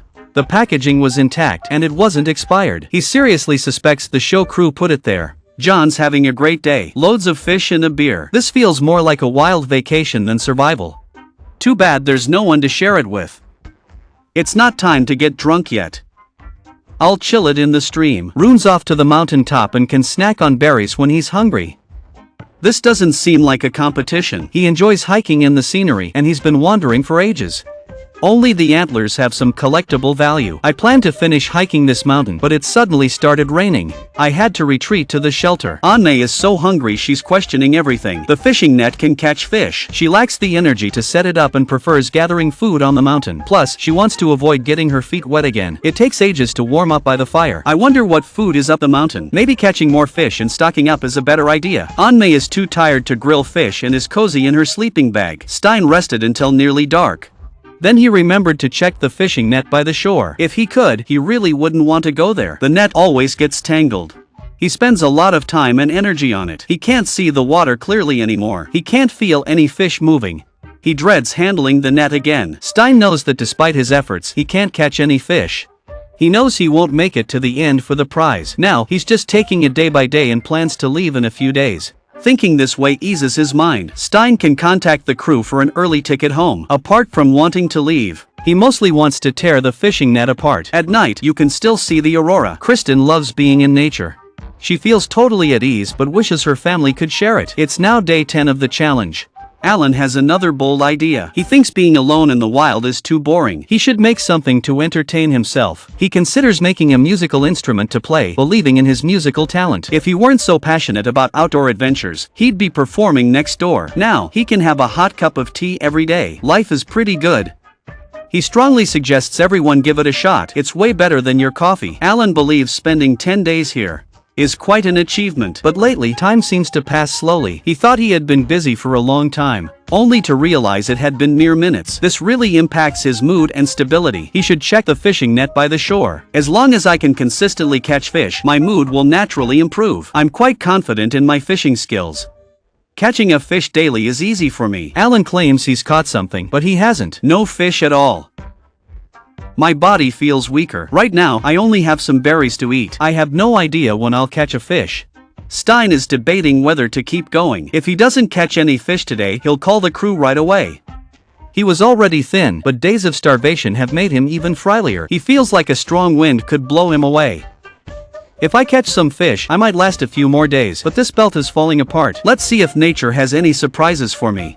Without food to fill my stomach, forcing myself to stay will only get me carried out by the crew. Stein is already prepared to leave. Anyway, I think even if he catches fish every day from now on, his body won't hold up. Sooner or later, he'll have to quit and go home to rest. Would you keep going or give up? Kristen is quite content with her current life. You don't have to worry about rain in the shelter. It's roomy. He plans to use nearby materials to make a living space.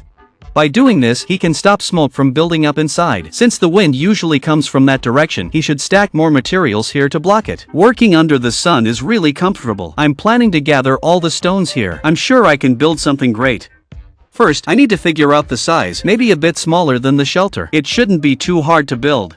The constant moving, assembling, and stacking can get tiring. In survival, you need to stay active to avoid overthinking. The rhythm of survival can be thrown off, and despite his growling stomach, he insists on finishing this task before eating. Or so he claims. But as he kept busy, thoughts of his family crept in, and his mood plummeted. He lost all motivation to continue. I sat there in silence, missing my family and wondering how my wife was coping alone. The thought of quitting and going home suddenly hit me. Looks like someone else is getting ready to leave. John had planned to go fishing today, but the waves outside are just too big.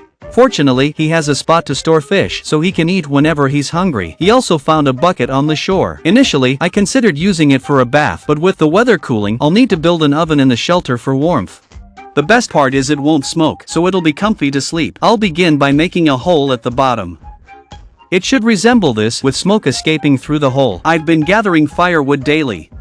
I can take a break from gathering firewood in the rain. It's the perfect moment to test the smoking effect, and it's working perfectly. The surface is perfect, no issues at all. No need to worry about it going wrong. Next, I just need to catch more fish to smoke and preserve. Stein feels quite calm now. Before leaving, he wants to prove he can build a shelter, which is much easier than fishing.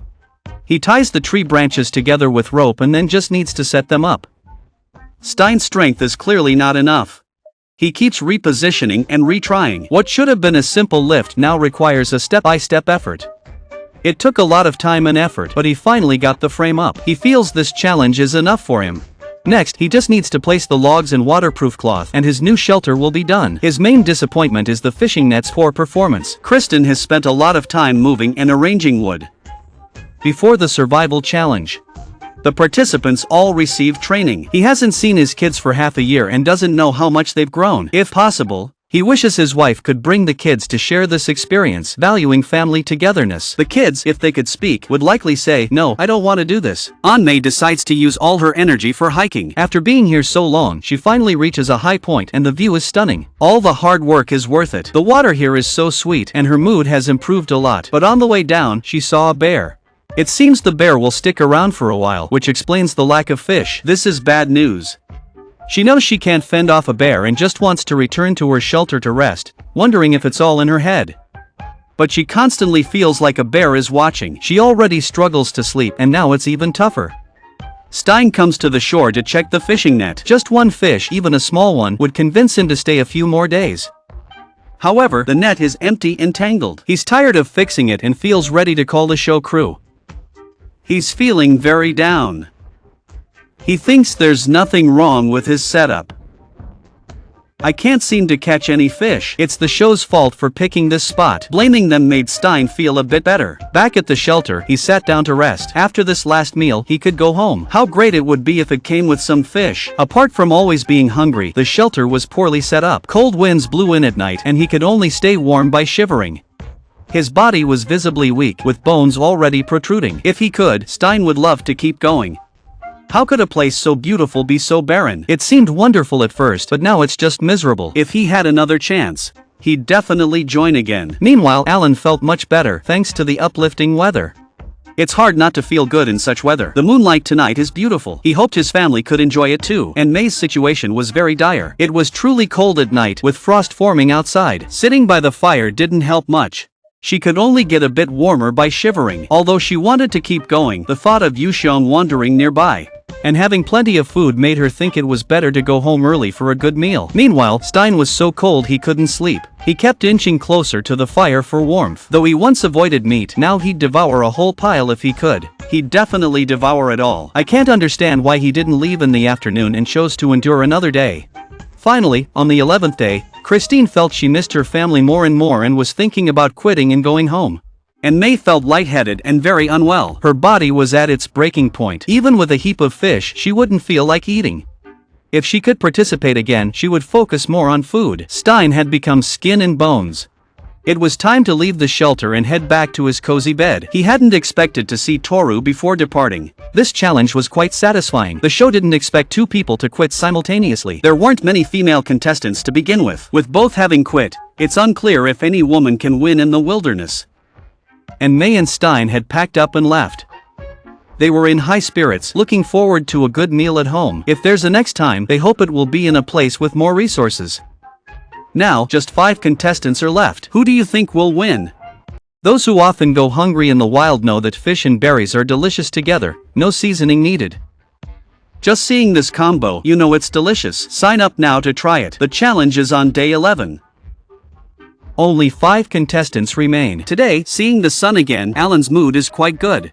If every day were like this, he's sure he could last until the new year. Given the current situation, surviving for 2 weeks is a breeze, and with a bit more effort, he could even win. He's thrilled with the show's equipment. It's durable and reliable. No matter how he handles it, the equipment stays intact even when wet. He wishes he could get a copy of the challenge video to show everyone his survival skills. Alan thinks that staying positive will help him find food, though his growling stomach is a constant annoyance. He wonders if he can use this to catch some fish. To be honest, the location arranged by the show is really not ideal. Reaching deep water to fish is tough. He usually survives on berries, but worries they'll disappear in winter. He might faint from hunger anytime now. He intends to focus on fishing. It's tough to survive without food until the end. Alan's hopes rest on this rope. Adding more hooks would help. One fish could sustain him for 2 days. The camera moves to Rune, who has added a door to his shelter, making it look great. Mushrooms are said to appear a few days after rain. Rune is gathering mushrooms for soup, imagining little people dancing. He collects every mushroom he can find.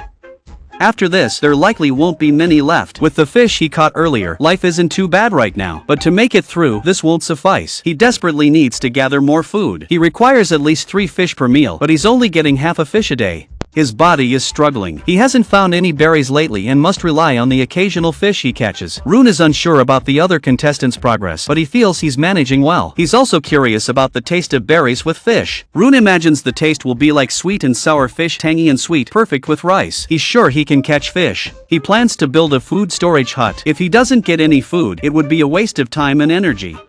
He could waste this small edge, but Rune isn't concerned. He just aims to improve his life in the wild. Otherwise, he wouldn't be crafting a door or planning to build a raft to set the fishing net farther out. This would increase his chances of catching bigger fish. Emil's idea is much simpler. Just make a trap to catch fish. The task isn't too hard, but Emil's strength is lacking. Even carrying wood a short distance leaves him breathless. Although he struggles every day with whether to go home, he still wants to hold on a bit longer. Ideally, he hopes to make it at least 2 weeks. Emil invested a lot of time and effort collecting branches and arranging them in circles. Then he tied the sticks together. Connecting each node really takes a lot of effort. If only he could move faster. Today, his mood is worse. He's even more homesick. He misses his family and the berries in the fridge. His stomach is growling with hunger. Although he talks about quitting the challenge, his hands haven't slowed down at all. So, while complaining, he finished making the trap. It looks pretty good. Now, let's see if it can catch any eels.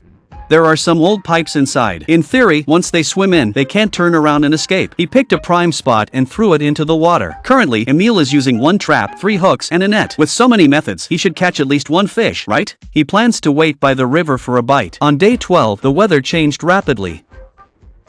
Rune was colder than ever, his fingers stiff, and he worried about the shore situation. He didn't know if the fish had migrated to deeper waters. If there are no fish, he might not last many more days. He had to brave the discomfort and wade into the water to check. A raft would save him from this daily ordeal. Sadly, he came up empty-handed and had to return to the shelter to dry off. He cooked the last of his fish. This way, he'd have the energy to complete the raft. If it fails, I think he might quit the challenge early. Rune, however, is full of confidence. He believes nothing can stop him and continues to gather more food every day. The prize money seems attainable. I'm unsure about Rune's plan, and I don't really back the idea of making a raft. Given the size of the waves, a small raft wouldn't stand a chance. Rune's already dreaming about catching big fish on it. If Rune's raft is still that basic, I'd tell him to stay in the shelter. Alan, though, seems more dependable. Despite his poor physical and mental state, he insists on heading to the shore to set up fishing hooks, knowing that without food, staying in bed all day won't do him any good. He tries to set up as many hooks as possible with the ropes he prepared earlier. He hopes the fish are still around, otherwise his setup won't matter. He needs to cast the hooks deeper. If all goes as planned, he should have fish to eat by tomorrow. Now, it's time to prove his skills. Alan stands on a rock, carefully managing the rope to avoid tangling in the stones. After some tweaks and prep, he takes a deep breath, aims carefully, and throws with all his might, hoping for the best. But things don't go as planned. Even though he threw the bottle far, the hook is still stuck in his hand. Thankfully, it's a small hook, not a big one. Otherwise, he'd have to see a doctor for the wound. He must reel it back and keep trying until he's content. Finally, he attaches 2 hooks to the rope, hoping they'll catch a fish. His stomach growls with hunger. He decides to head back and rest for a while. Emil misses his family again. He just wants to relax in the sunshine and play his guitar. Good grief. This is a survival challenge, not a holiday. Instead of playing around, you should be searching for food. Or maybe just rest in bed for a while. Emil's mood is getting worse, which seriously affects his will to survive. Since the second day, he's been wanting to go home and can't figure out why he's still here. Now, he's just focused on gathering souvenirs, maybe to give to the kids as toys. When they grow up, they can also join a wilderness challenge. Rune, on the other hand, is busy building a raft. To keep it stable in these waves, it has to be big and well-made, although it requires a lot of time and effort. As long as he catches fish, the effort will be worth it. Fortunately, driftwood is scattered along the shore, making it simpler to gather and select. Without the food he stored earlier, he might have fainted from hunger while building. He needs to plan how to use the raft once it's finished. It's much improved this time, and Rune feels confident. He steps on it right away to test it. The raft holds up well. The only concern is how it will handle big waves. Rune wandered into the deeper waters. Overall, it looks good. Soon, we can cast the fishing net into the water. This distance is quite ideal. In theory, many fish should pass by. Catching 5 or 6 would be satisfying. Hopefully, the waves won't push it back to shore. My stomach is growling again. I'll just crawl into my sleeping bag and endure it. It's day 13, and Alan's mood is worsening. He's beginning to regret joining the challenge. He has many plans, but his body protests. Mostly, he just sits idle. It looks like he can't adjust to this place. He feels it's time to leave. He just tried to gather some berries. He nearly collapsed from hunger and is deeply concerned about his health, fearing he might never see his family again. A few days ago, Alan managed to catch some fish, but it wasn't enough to restore his energy. His body still needs time to recover. Seeing his worn-out face, I worry he won't last much longer. I had high hopes for Alan, especially with the great shelter he built. The fishing net is finally catching fish, so things should be improving, but now we need a doctor to check on him. The medicine seems okay. I plan to hold on for a few more days. I wouldn't recommend this to most people. It's really tough on both the body and mind. It's tough to imagine how other survival contestants cope. Our conditions are even worse. We work twice as hard as other contestants. It takes someone truly exceptional to win. The weather is nice today. Rune woke up and immediately checked the fishing net. He'd be happy with just one fish. He paddled the raft to the deeper waters. If we don't catch any fish soon, surviving on just wild plants will be tough. We must handle the fishing net very carefully. He doesn't want to fall into the water and get soaked. The water temperature could freeze a person. If the net gets tangled, he can cut it with a small knife, but then the net will be useless for fishing. Luckily, we caught 3 small fish today. At least it proves the raft is very useful. If we keep this up, we might just make it to the end and win the prize. But I'm concerned the weather might worsen. If it rains hard or gets windy, I wouldn't risk going out to sea, even if there are fish in the net. It's the 14th day of the challenge. Alan feels a bit better today. He plans to check the fishing net later. He's uncertain about catching any fish, but even a small one would ease his hunger. Pulling the rope feels extremely taxing for Alan now. It seems his body is really weak. However, seeing a fish struggling on the hook instantly lifts his spirits. Though the fish is pathetically small, probably just a mouthful, it doesn't change much about his situation. But it does make him feel a lot better. He hopes to catch more fish to eat, though he's unsure how long his body can hold out. Unknowingly, it's already day 15. Christine plans to check out the mountaintop. Those who love hiking know. Seeing the view from the top really lifts your spirits, so even if it exhausts her, Christine wants to reach the summit. This is what wilderness survival is about. I can't really share their joy, but I love watching them in action. It feels like my own belly is shrinking. Do you remember, not long after Christine arrived? A reindeer wandered past the shelter and headed up the mountain. She's curious about what's up there, and it would be nice to see her again. Her pace isn't very fast, and it took quite a while to reach halfway up, still able to see the shelter. She wonders where the other participants are. As she marvels at nature's grandeur, a herd of reindeer suddenly appears. Unfortunately, without a bow and arrow, she can't hunt. Christine is content just watching them. She hopes they bring good luck. She continues towards the mountaintop. Emil is up to something again. He's messing with antlers, claiming he'll soak them in ink. Really, he just wants to make a necklace. It seems anything can become a keepsake. He tells the camera again how much he misses home. He hopes to return with plenty of gifts for his family and believes he won't be the first to quit, given everyone's abilities. The traps are empty, deepening his gloom. Meanwhile, Christine keeps pushing for the mountaintop. She often sees antlers, perfect for taking home as decorations, and her mood keeps improving. If it weren't for her growling stomach, she'd want to stay there forever. Seeing the sun about to set, she hurries back to the shelter. Now, only the camera light can illuminate the way. If she falls now. He worried about damaging the camera and missing the prize while still owing the show. Had he known, he would have returned sooner? He lost track of time while walking, feeling utterly drained and desperate to rest. Thankfully, the shelter was nearby. Luckily, the showrunners knew this group wasn't the best, so they avoided dangerous spots. Otherwise, who'd risk wandering at night? Kristen takes his time heading back, hearing frogs by the rocks and deciding to grab some for snacks. Pick up the rock and throw it at him, and it doesn't matter how fast you run, it's not huge, but it must taste great. Seeing this big rock means the shelter isn't far. Better hurry back to roast some frog meat. It's been a while since I felt this excited. John and his group have spent 16 days here, enjoying it like a vacation. They have fish to eat when hungry and beer to drink when thirsty. Life keeps improving. Tomorrow is his daughter's birthday, which he usually plans with his wife. I'll make it up to her when I return. I'll carve and paint this log. Hopefully, the show gives me more screen time.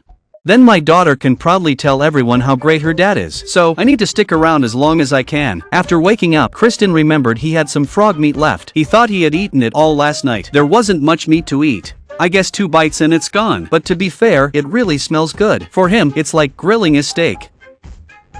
His mood is getting better and better. The bones are so crispy you can just pop them in your mouth. Just wish there was more meat. Otherwise, he'd be catching frogs daily. On day 17, Emil is in high spirits. After finishing his hot tea, he's finally heading home. The guy who kept saying he wanted to leave every day decided to go on the 17th day. He felt he had tried a lot and could continue, but he now preferred to be with his family. It seems like he's saying he could win but would rather be with his family. Still, lasting 17 days is impressive. It's certainly more impressive than most people. Emil was happiest when he first arrived, and now, leaving, he's even happier. If the show didn't require him to pack, Emil would have left by boat. He had wanted to leave early on. It's impressive that he lasted this long. I hope he reunites with his family soon. With Emil gone, only 4 participants remain. I wonder who people think will win. I've never seen anyone as resourceful in the wild. While others are thrilled with berry picking, he's already grilling fish. So, is that beer next to him for real? He even made that table himself. His craftsmanship is truly impressive. He's not just surviving, he's practically on a wilderness vacation. It's day 17 of the Alone in the Wilderness Challenge. Only 4 contestants remain. Today is John's daughter's birthday, and he can't be with her. He's feeling a bit down, especially thinking about all the delicious food they'll have without him. His daughter is supportive and hopes he wins the prize money to celebrate. John, with fish and beer, plans to celebrate a bit himself. With fish and beer on hand, he's living quite comfortably. It's time to go out and gather some berries. Rune isn't feeling great. The weather is getting worse, and there are fewer opportunities to go out to sea. This means he might have to go hungry again. There's still a lot to handle, and he's feeling increasingly exhausted. Last night, he made a tool for collecting berries. The principle is simple. Use these cuts to get the berries down. But it's not as handy as picking by hand and might be better for storage. Plus, relying solely on berries for a meal is tough. Even if he gathers all the berries nearby, it wouldn't make a full meal. Keeping busy with handiwork helps him avoid overthinking. The finished product looks pretty good, but who knows how well it will work. Alan is in a decent mood. The first thing he does every morning is run to the shore, hoping to catch some fish, but reality is harsh. He hasn't caught a single fish, and his mood plummets. In this cold weather, some chili to cook the fish would be great. He tries his luck elsewhere but finds nothing. It looks like berries are the only option today. As the weather cools, fish become scarce along the coast, and he can't go into deeper waters. He can only hope for a school of fish to come by. While collecting materials, John's father found 2 pieces of wood. He thought about processing them. Maybe he could put together a small table. First, he had to remove all the nails. Finding a key in the wild was incredibly lucky. He could use it in various ways. He cut and stacked the wood, and soon the small table was done. It fit perfectly inside the shelter, allowing him to sit and enjoy the view outside. However, John's mood wasn't great. He missed his daughter's birthday even more and wondered how many contestants were left. He hoped everyone would leave soon, so he could win the prize money and return to his daughter. Meanwhile, Rune was gathering berries with his new tool. The efficiency had greatly improved. While some berries got damaged, it wasn't a major problem. In no time, he had collected a full box. Eating these would help regain some strength. If he had some honey, he would make a jam to store for longer. He had almost exhausted the nearby nuts. So hunger wasn't a concern for now, and his mood kept improving. He just wondered if he could catch some fish today. The more John looked at the family photo, the worse he felt. I was afraid he might say he wanted to go home next. There wasn't much to do, and staying in the shelter was dull. He hoped the show would air his birthday wishes to his daughter. To show he remembered, he could now enjoy grilled fish and beer, and life was improving for everyone. If I hadn't seen John find the beer on the shore, I think the show gave it to him. And I must admit, chopsticks are super handy for survival. Picking things up was easy. As long as John stayed composed, he had a strong chance of winning. Everything was going well. How long they'd remain in the wild depended on the other contestants' endurance. After eating, John could relax under the starry sky, feeling a bit tipsy. He was very grateful for his family's support and hoped to go home soon to celebrate together. The challenge had reached day 18. Alan woke to the sound of deer just 5 meters from his shelter, but he didn't have his bow and arrow. And the area was covered by trees. Seeing the deer so close meant something good might happen today, if possible. He really wanted to eat some venison. Just a bite would be satisfying. Seeing the deer, Alan's mood improved significantly. He felt confident about today. He wondered if they would come back tomorrow. In the morning, they were still near the shelter. Alan thought he was hallucinating. I was curious if he could successfully hunt the deer if he had a knife. After the excitement, he realized he wasn't wearing pants, which explained the chill. Alan kept talking to the camera. If he had been wearing pants, I bet he could have talked all morning. Rune wasn't as lucky to get food. He intended to venture into the deep waters, braving the waves and risking being swept away. It was a bold move. If he fell in, he'd have to quit. He paddled the raft with all his strength. The relentless waves made it tough. Rune had to balance carefully and inch his way to the fishing net. After spending a lot of time and energy, he finally got there, hoping to catch more fish. However, after all that effort, he only managed to get a small fish. He felt really down. If the weather didn't improve, his raft and fishing net would be useless. Fishing wasn't yielding much. Gathering nearby berries seemed wiser. Hopefully, the others would quit early, so he could claim the prize money and finally rest. Meanwhile, Christine faced relentless waves crashing against the shore. He worried the fishing net might be full of trash instead of fish, but fretting wouldn't help now. He needed to check it out quickly. Christine felt the waves were really strong here. Her survival skills were decent. She had constructed an ideal shelter and noticed deer dogs nearby. Despite her desire to fully embrace the wilderness, her longing for her family grew stronger. She didn't know how much longer she could hold on. She kept herself busy to ease the homesickness. Only when living alone in the wild did she realize how important family companionship was. Seeing Christine in this state, it looked like she might quit any moment. The crew should be ready. John didn't feel like going out today. He just wanted to stay in the shelter and keep warm. He felt quite lost about wilderness survival now. He didn't know what to do next or what he could do. He seemed to have lost all enthusiasm. But then again, if I were like him, with food, drink, and a warm shelter, I could just lie down until the challenge ended. Repeating the same tasks every day can indeed be frustrating, let alone being alone in the wild.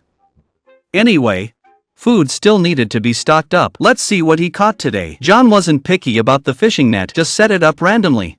Surprisingly, he always caught enough fish that he had to smoke them for preservation. No wonder he had time to daydream. If the other contestants found out, they'd be cursing in frustration. How does John catch fish so effortlessly? I really think the showrunners gave John a prime spot. Any other contestant would probably be just as successful. It's so frustrating to see John eating fish every day. I wish they could mix up the food a bit. After a long day, I don't feel satisfied at all. Instead, I feel even emptier inside. If I didn't know he was here for a wilderness survival challenge, I'd think I was watching the wrong show. Others are struggling to survive in the wild, but he's truly savoring his solo time in the wild. Meanwhile, Alan is preoccupied with finding food and uses his free moments to try and make something. It's nothing like John's comfortable setup. John is planning to put a board outside to make his shelter look cozier. Although it makes me hungrier, it's still quite rewarding mentally. Later, I just need to string up some ropes on both sides. When the time comes, I can hang it anywhere. I'll carve a flat surface and engrave it, feeling like I'm improving at this craft. After some busy work, soon, he carved his name and planned to fill it with blueberry juice. Thankfully, no bears were nearby. Otherwise, the bears would have caught the scent and invaded the shelter for a feast. The final product looks great and has a strong blueberry aroma. I feel a lot more energized. I should definitely take this home. It would be a perfect front door sign. Alan's spirits were lifting. Rune enjoyed daily fish stewed with ginger fruit, which smelled delicious. It was tangy, sweet, and very appetizing. The more he ate, the hungrier he got. The small fish just weren't enough anymore. I need to gather more food. I don't know how many contestants remain. I'll just take it day by day.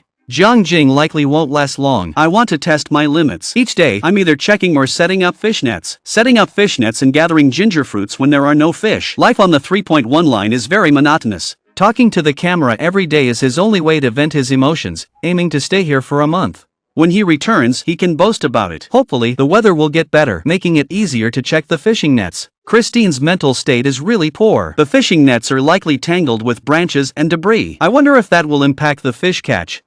The only thing to do now is to check the fishing net, but there's nothing in it, not even a branch. He suspects the nearby trash has drifted away. To stave off hunger, he resorts to boiling and eating tree leaves. This eases his stomach pain. With winter nearing and food becoming scarce, he eats all the edible plants he can find. He's worried about being hungry every day and doubts how long he can last. I wonder what these things taste like. Christine feels incredibly hungry, thinking she could eat 10 fish in one go. After cleaning the tree bark, the inside tastes fresher, like eating spicy strips. I wonder if the other contestants will eat it too. He can barely swallow it, but eating too much is bad for digestion. If possible, fish would taste much better. He hopes to catch some fish tomorrow. It's the 19th day, and John notes that today is his wedding anniversary. He typically makes something special for his wife, but this time, he's unsure and feels melancholic. If he wins the prize, he wants to take his wife on a trip. Does anyone have any recommendations? Rune is unsure how to spend his afternoon, so he relaxes by the fire outside. He relaxes completely, enjoying the scenery while thinking about how to stay longer. Food is very unstable. He doesn't know what to do. John cleans and organizes the fishing net every day, believing it's crucial to catch fish. He wonders if the show could help with some technical support. Even in the wilderness, he wants his wife to feel his love. He feels he came at the wrong time. It's either his daughter's birthday or his wedding anniversary. He's missed so much for this challenge. If he had to choose again, he'd skip the challenge. Family is what truly matters. Although he's doing okay here, it feels like being in a prison. If the show didn't require him to talk more on camera, he might become depressed. He can't remember how many fish he's caught, but he's never gone hungry. If he still can't win the prize, he can only blame his lack of willpower. John's current state makes me think he might quit any moment. I wonder how long the others can last. He even considers going home. Others are tougher and likely have more food. Fortunately, they can't hear this. Otherwise, we might just gang up and give him a beating since he's the only one enjoying fish and beer daily. He's almost flaunting it. Christian stays up all night to capture the northern lights as a memento. Luckily, there are no bears around, or who'd risk wandering at night? Nature is mesmerizing, and the northern lights have really boosted his mood. If the weather permits, he even wants to sleep outside to enjoy the view. Rune never intended to win the prize when he came here. He simply enjoys being outside, finding joy in nature, even if he gets hungry now and then. But overall, he's pretty content. Taking on the challenge is a big win for him. He'd be fine with leaving now. I wish I'd made more souvenirs. I'll make some to take back when I can. Rune also feels like going home to rest. It's now the 20th day, and the participants' moods aren't great, especially Christian, who hasn't groomed himself in a long time. He looks a bit unkempt and finds it too hard to stay any longer. He misses home and wonders if his child can walk now. He wants to see his child grow up. Making it 20 days is impressive. Most wouldn't last this long. Alan trims his beard daily. Since it will be shown on TV, he needs to look good. He never thought he'd make it 20 days. I initially figured 2 weeks would be my limit. Even now, I still think about heading home and wonder how much longer I can last. I usually just daydream to conserve energy and clear my mind, keeping random thoughts from disrupting my rhythm. Alan wonders how many participants are still in the game. He figures at least half must be gone, otherwise winning would be too tough. Fortunately, the weather's been dry lately, which has helped keep spirits up. Things are bearable for now, and he hopes to stick it out a few more days. Rune called the production team, saying he's had enough and craves a good meal at home. He quickly packed his things. Rune enjoyed the challenge, feeling at ease while building a raft and catching fish successfully. Compared to before, he has made significant progress. With Rune gone, only 3 participants remain. Who do you think will win? Anyway, I doubt Christian will stay much longer. He misses his young child and wants to check on them. Christian will probably leave in the next few days. Then it will be up to Alan and John to see who has the stronger willpower. In wilderness survival, you might not catch fish and end up hungry, but you can always gather wild fruits. Just take a casual stroll nearby, glance at the ground, and in no time, you can collect quite a lot. You could enjoy fresh, healthy blueberries, much better than store-bought, especially with grilled fish. I can't fathom how amazing life would be. Can I still join? It's already the 21st day of the competition. Only 3 contestants remain. Alan's mood is getting better and better, constantly talking to the camera. After all, he spent last night in bed worrying about the heavy rain. Waking up to see the sun was a pleasant surprise. Such a lovely morning deserves a good meal. But John isn't as upbeat. He checked on his fish, as usual, only to find them all gone. He doesn't know if they were swept away by the waves or escaped on their own. Once carefree about food, he now has to worry about it again. Winning the prize money seems more uncertain for John. The charm of wilderness survival lies in its unpredictability. He even set up a camera to see how the fish escaped. Otherwise, he'd suspect the show crew took them. Now, he only has 4 fish left, using their guts as bait to see if it attracts birds. He doesn't want the fish to be taken by them. Christian has given up on fishing. He spends the day gathering berries, evident from the stains on his hands, enough to fill his stomach by morning.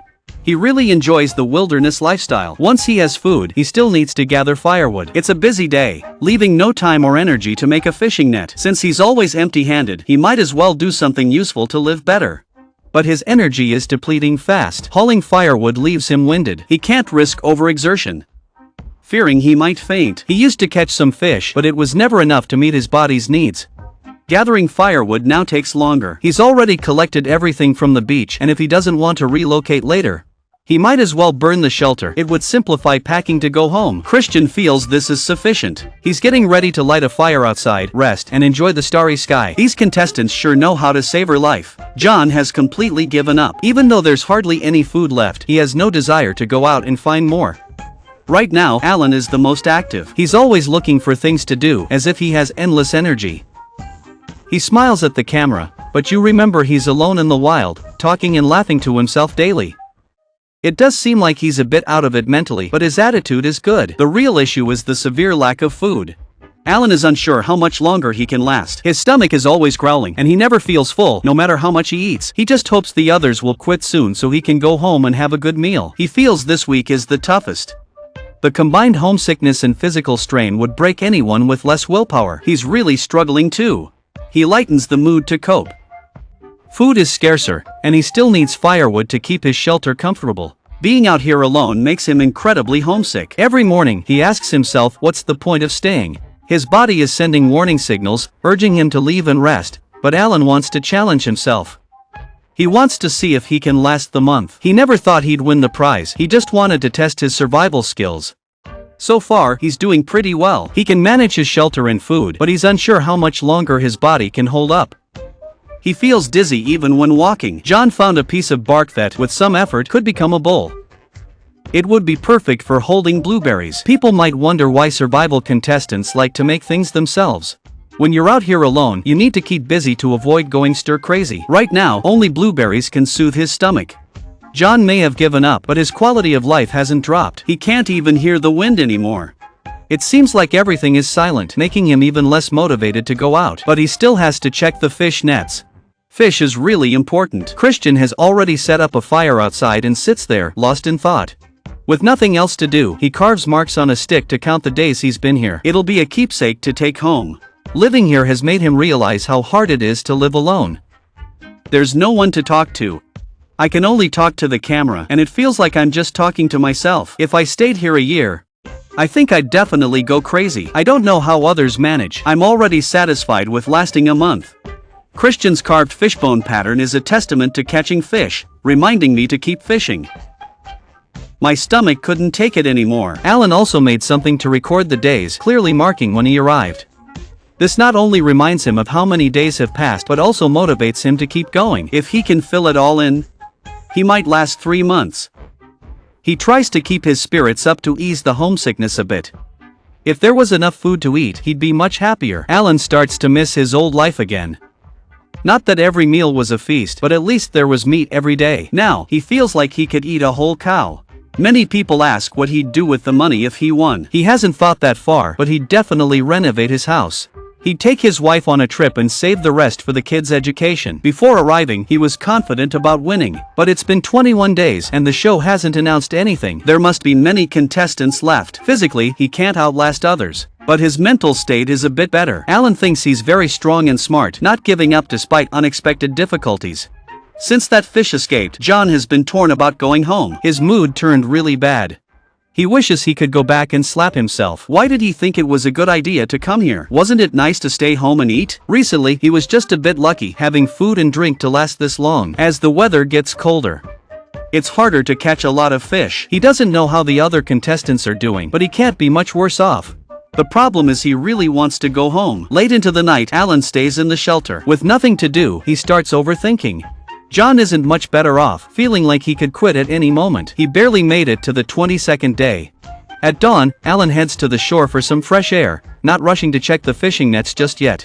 Suddenly, he spots a boat coming closer. Is Alan finally giving up and heading home? Either way, he's in high spirits. I initially assumed it was just a routine health check, but Alan is actually going home. The production team is quite confused. I wish he could stay a bit longer. I respect Alan's skills, but when someone decides to leave, you can't change their mind. He believes he's had enough of the wilderness survival experience and wants to return to normal life before any health issues arise. After all, the production team won't pay for medical bills. Alan's mind is made up, and there's no changing it. He's crafted several souvenirs during his time here, and now he can pack them up and head home. Despite his growling stomach, he's in high spirits, eager to get home for a hearty meal. As he watches his shelter come down, he feels quite emotional and plans to rebuild it someday, ideally when his kids are older, so they can join him in alone in the wilderness. Only then will they grasp the significance of these 22 days. With Alan gone, John and Christian are the last ones standing. Personally, I think John has a good chance. He's stronger and eats more than Christian, but both are very homesick. It's tough to predict a winner. Even though John is focused on his fishing net, he often thinks about his family. If he quits the challenge now, his family would probably be very happy. But to be fair, John does have an easier time catching fish. As long as John doesn't quit, he could easily last another month. He even has enough energy to lay down some flooring. He doesn't seem like he's about to quit and head home. He likely wants to test his limits and see how long he can survive alone in the wild. His shelter is improving, but his hunger is growing. Time to grill some fish and eat. Hopefully, it will satisfy him a bit. On the 23rd day, the weather outside isn't great, so Christian can only rest in his sleeping bag. Not until the 24th day does the weather get better. John is prepping to enjoy some barbecue and beer. Check out those perfectly grilled fish. A chair would make it even better. Snow would make the scene even more beautiful. The scenery would be even prettier, and he could make a snowman. His mood keeps improving. If he ate like John daily, he'd be in a great mood too. John imagines opening a grilled fish stall when he returns. It would definitely be popular. His family must miss him a lot, and he also wants to go home and be with them soon. But for now, he's in good shape and wants to test his limits. He doesn't care about the remaining contestants. He takes it one day at a time. I think he should care a bit, though. After all, if Christian quits the challenge, John would simply claim the prize and head home. The showrunners are eager to finish up and take a break too. The sky started raining again. John feels that staying for 30 days shouldn't be a problem. While he still has the energy, he tries to gather as much firewood as possible. Later, he plans to focus on resting. By the 25th day, despite the biting wind, the weather has improved. It's a good time to check the fishing nets by the shore. You can see snow on the mountain peaks over there. It will probably snow in the next few days. When it does, he can build a snowman. His mood is getting better and better. For Christian, it's more obvious. He's worried that his body won't hold up. He returns to the shelter to warm up slowly. As the weather gets colder, he has less time to work. At night, he trembles from the cold. He drinks more hot water, unsure what else to do. John has enough firewood to keep the shelter warm all night, but he's worried it won't last if it snows. He's debating whether to gather more. With Christmas approaching, he wants to prepare a celebration. Thinking about how there would be a lot of food at home, but realizing he'll be spending it alone makes him feel less happy. But he still needs to prepare things, so he stays busy in the shelter all day. By the 26th day, Christian feels like a skeleton now. When he arrived, he had some meat on his face, his clothes unwashed for ages, and they have quite an odor. His belt holes are too loose now. You can guess how much weight he's shed. The showrunners have weight requirements, and he worries about being too light. Despite his hunger, he ventures out to find food.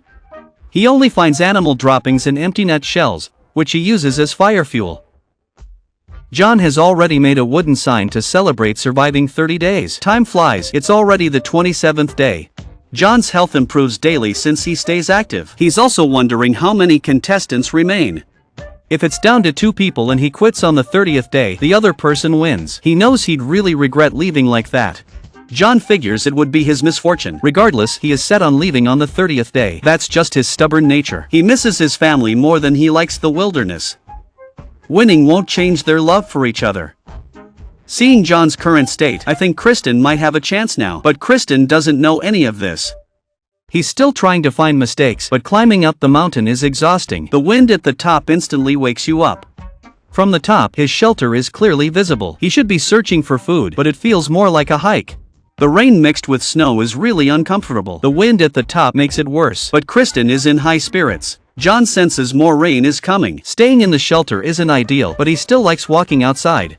Thinking about home relaxes him. Now, he just looks at the family photo and reminisces. All the pre-challenge training was fine. He never imagined homesickness would make him quit. Only participants get it. The mental strain is tougher than the physical.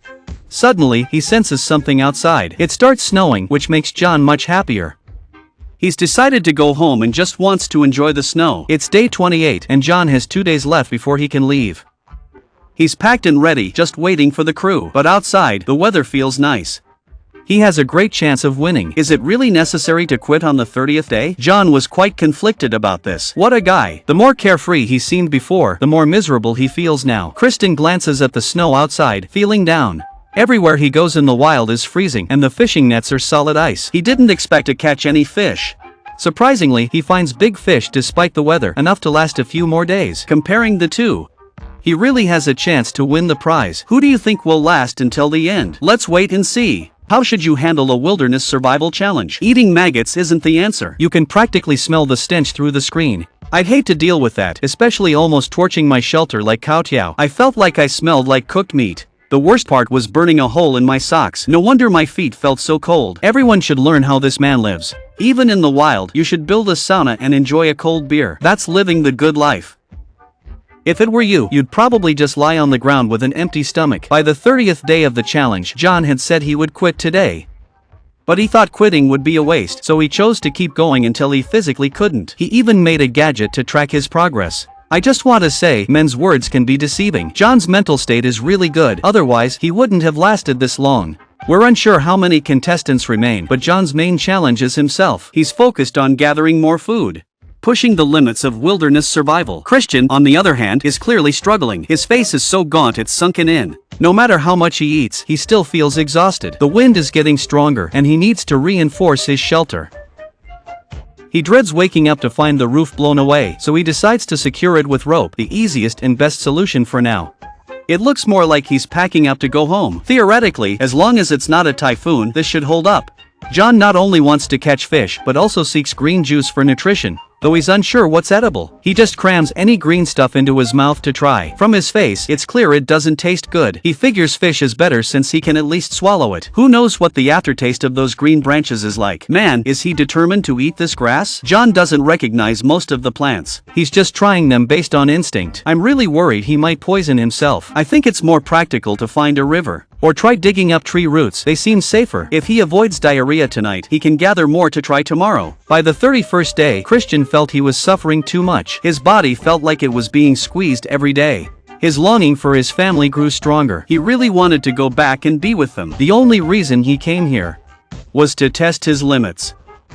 He knew it would be tough, but he didn't expect it to be this grueling. He's curious about how many contestants are left. Their skills are so impressive, he wishes some would drop out sooner. Now, he can only look at photos to reminisce, hoping it will lift his spirits. But the more he looks, the more upset he gets. I suggest he lies down early, it might help. With so much time left, I'm really worried he might suddenly want to go home. Although everyone understands the reasoning, actually doing it is really tough. Christian is still deeply lost in his thoughts of home. He keeps telling the camera how much he loves them, and his mental state is deteriorating. He thinks he should hold on a bit longer. He planned to last 40 days, but the guy who said he'd quit after 30 is still hanging on. As for Christian, I can only believe half of what he says. Another day has passed. John feels that the weather is nice today. It's perfect for building a sauna. He hasn't had a proper wash in a long time, so while he still has the energy, he should focus on projects that boost his morale. Building it is straightforward. Arrange branches into a dome shape, then cover it with a waterproof tarp and place stones and a fire pit inside. This way, you can create a sauna effect. I thought John would finish it fast, but he went back to rest, saying on camera it wasn't because he didn't want to, but that he had just fallen and needed to recover. I miss my family and wonder what they're doing. My feelings were getting more tangled. I just wanted to quit and go home. Christian next door was struggling too. I hadn't had meat in ages. My stomach was growling, and it felt like my teeth might fall out from hunger. With the temperature dropping, the fishing spot has failed multiple times. Now, it's the only option left. He decides to take a risk and see if there's anything edible. He can smell the stench from afar. The meat's rotten, but the maggots might still be edible. They say maggots have 6 times the protein of beef. I just wonder about the taste. This stove must have been soaking in water forever. Handling it briefly releases a strong odor. Christian is pushing through to speed things up. At least this meat is fairly fresh. I don't know if others would eat it, but I definitely don't want to risk it. After lifting the skull, I finally saw some food. I'll taste a bit and hope my body can take it. John's building a sauna again, questioning if he really needs to clean himself. Using hot water to wipe myself down is also an option. The more I think about it, the less I want to work. In the end, John decides to go ahead with it. After all, staying busy helps clear my mind. So, John built a basic sauna. Next, he lights a fire to heat the stones. When water hits them, steam rises instantly. The only drawback is the cramped space inside. Sitting in there is really cozy, and I felt completely at ease. We should put some meat on the stones. Just thinking about the smell is making me hungry. John thinks he should have done this sooner. Now he can enjoy it whenever he has free time. Time for a beer. Life is pretty cozy. This is the best way to live solo in the wild. The weather's been all over the place lately. Their physical conditions are deteriorating, and it's already snowing. Christian thinks lasting 35 days is quite an achievement. Next, he needs to find some food. Just drinking water won't sustain him for long. He hopes to last 6 weeks. By then, his son will be turning 1. If he had prepared better. He could have lasted longer through the winter. He spends most of his time by the fire to stay warm. Only 2 fish are left. Whether he eats or not, his stomach still feels painfully empty. Eating just alleviates the hunger pangs a bit. The fire is burning stronger. At first, Christian thought it was good. The smoke would dry things faster. But suddenly, the flames grew fiercer. He quickly put out the fire, fearing it would spread. After some frantic effort, he managed to control it. There's a lot of firewood nearby, and it would be terrifying if it caught fire. His face felt uncomfortably hot from the flames. He hopes he didn't get burned. In this cold weather, if his boots get damaged, he won't be able to stay. He doesn't want to quit because of this. The next morning, Christian woke up exhausted. The worst part was burning a hole in his sock, making him worry about his toes freezing. He quickly fixed it with a fishhook. It wasn't pretty, but if it kept him warm, it was good enough. John felt down, thinking about his family. But quitting the challenge would make him feel worse. So, he kept himself busy. He tried to catch more fish to stock up. He didn't believe the other contestants could last 40 days. Victory was getting closer. He guesses there are at most 3 people left, so John thinks he still has a good chance. He goes around collecting more firewood. He aims to gather enough firewood for a few days, feeling optimistic. Meanwhile, Christian remains by the fire, warming up. He made a new walking stick, which makes it easier to walk outside. He feels like he's living a really tough life. He really wants to ask the crew who else is still hanging in there. His body is almost at its limit. If the crew doesn't show up to congratulate him soon, it means someone else has won. He's down to just water and fish now. His body can barely keep going. It's really about surviving one day at a time. Usually, he can only find some berries to eat. John still has enough energy to explore. Enjoying the scenery lifts his spirits. He continues to take walks in the days that follow. By the 38th day, John suddenly realizes he's almost out of food. The agreed upon day is getting closer. This means he'll soon be able to go home and have a big meal. He's in such a good mood that he's humming songs. Anyone unaware might think he's on the verge of winning. Despite shedding a lot of weight since arriving, his mental state remains strong. If he didn't miss his family so much, he thinks he could last even longer out here alone. Another tough part is that not working is boring, but working too much is exhausting. If he can't find a balance, he might easily choose to quit and leave. Plus, talking to the camera every day might seem interesting to viewers. But only those who've experienced living alone in the wild know how hard it is. If the crew didn't come to check on them periodically, he'd go crazy staying here. So everyone makes little things to pass the time. The challenge reaches the 39th day. Christian feels increasingly paranoid, convinced someone is watching him, despite the lack of animals around. He must be hallucinating from hunger. He doesn't sleep well either. If this continues, his body won't hold up. The fishing net remains untouched. He's too tired to check it. He'll only pull it up when he's desperate. If there's fish, he can last a bit longer. If not, then he can head back for a decent meal. He congratulates himself for being smart. He's lost count of the days, each one feeling longer than the last. He looks visibly more haggard. Although he really wants to last until the 42nd day, his body seems like it can't take it anymore. Leaving early or staying longer didn't seem to matter. Christian was deeply tormented. By the 40th day, both John and Christian were in pretty bad mental states. Anyone could have given up at any moment. Just when I thought they would keep going, Christian felt he had reached his limit. There was no point in continuing. Meanwhile, John still had the mood to enjoy the night scenery. I think everyone knows who will win now. Everything around was already covered in snow. Today is the 42nd day Christian mentioned. He felt it was time to go home. The scenery here is stunning, though a grill would make it perfect. Before leaving, I cleaned up the fishing nets. The lake had long since frozen over. Although John wasn't in great spirits either, he was still hanging in there. He aimed to complete the totem pole with the antlers he found before leaving. It wasn't too hard to assemble. The sign he made earlier had faded a bit, but it wasn't a big deal. It was still visible from a distance. Now he just needed to fix the antlers on it, and he felt better and better. He really wanted his family to come and see this place. To see how well he had lived in the wild, he found a good spot to set it up. He believed the crew would see it when they came. John was so thrilled that he started dancing. Once he calmed down, he began to consider going home. Before arriving, he had planned what he wanted to achieve. Most of it was already done. He was living quite comfortably. It wasn't as hard as he had imagined. If he quit the challenge now, besides not winning the prize, there wasn't much to regret. Christian sat by the campfire, lost in thought. Maybe this really was the last night. He relaxed completely, and before he knew it, it was the 44th day. The crew finally came to take the contestants home. The question was whether Christian or John wanted to go home. Anyway, I had a feeling John would win. When the crew arrived, Christian couldn't hold on and wanted to go home first. He had been struggling all along. When he heard that John would be the champion after he left, Christian felt even worse. He just wanted to go home and see his family. John, on the other hand, could have easily lasted another 10 days. For Christian, another day felt like torture. Quitting early was the right call. He had already outlasted most people. If Kristen had stored up a bit more fat and caught more fish with the net, I think she would have had a good chance. Now, she just needs to pack up and head home. She'd love to return if she gets another chance. She hopes her family can join her for a vacation, which would be fun, though there's a lot of stuff in the shelter. She can only bring back a few souvenirs. Kristen thinks she could have done better in many areas, but overall, she did great. Leaving is still hard, and she's not as happy as when she arrived. She'll need a health checkup once she's back.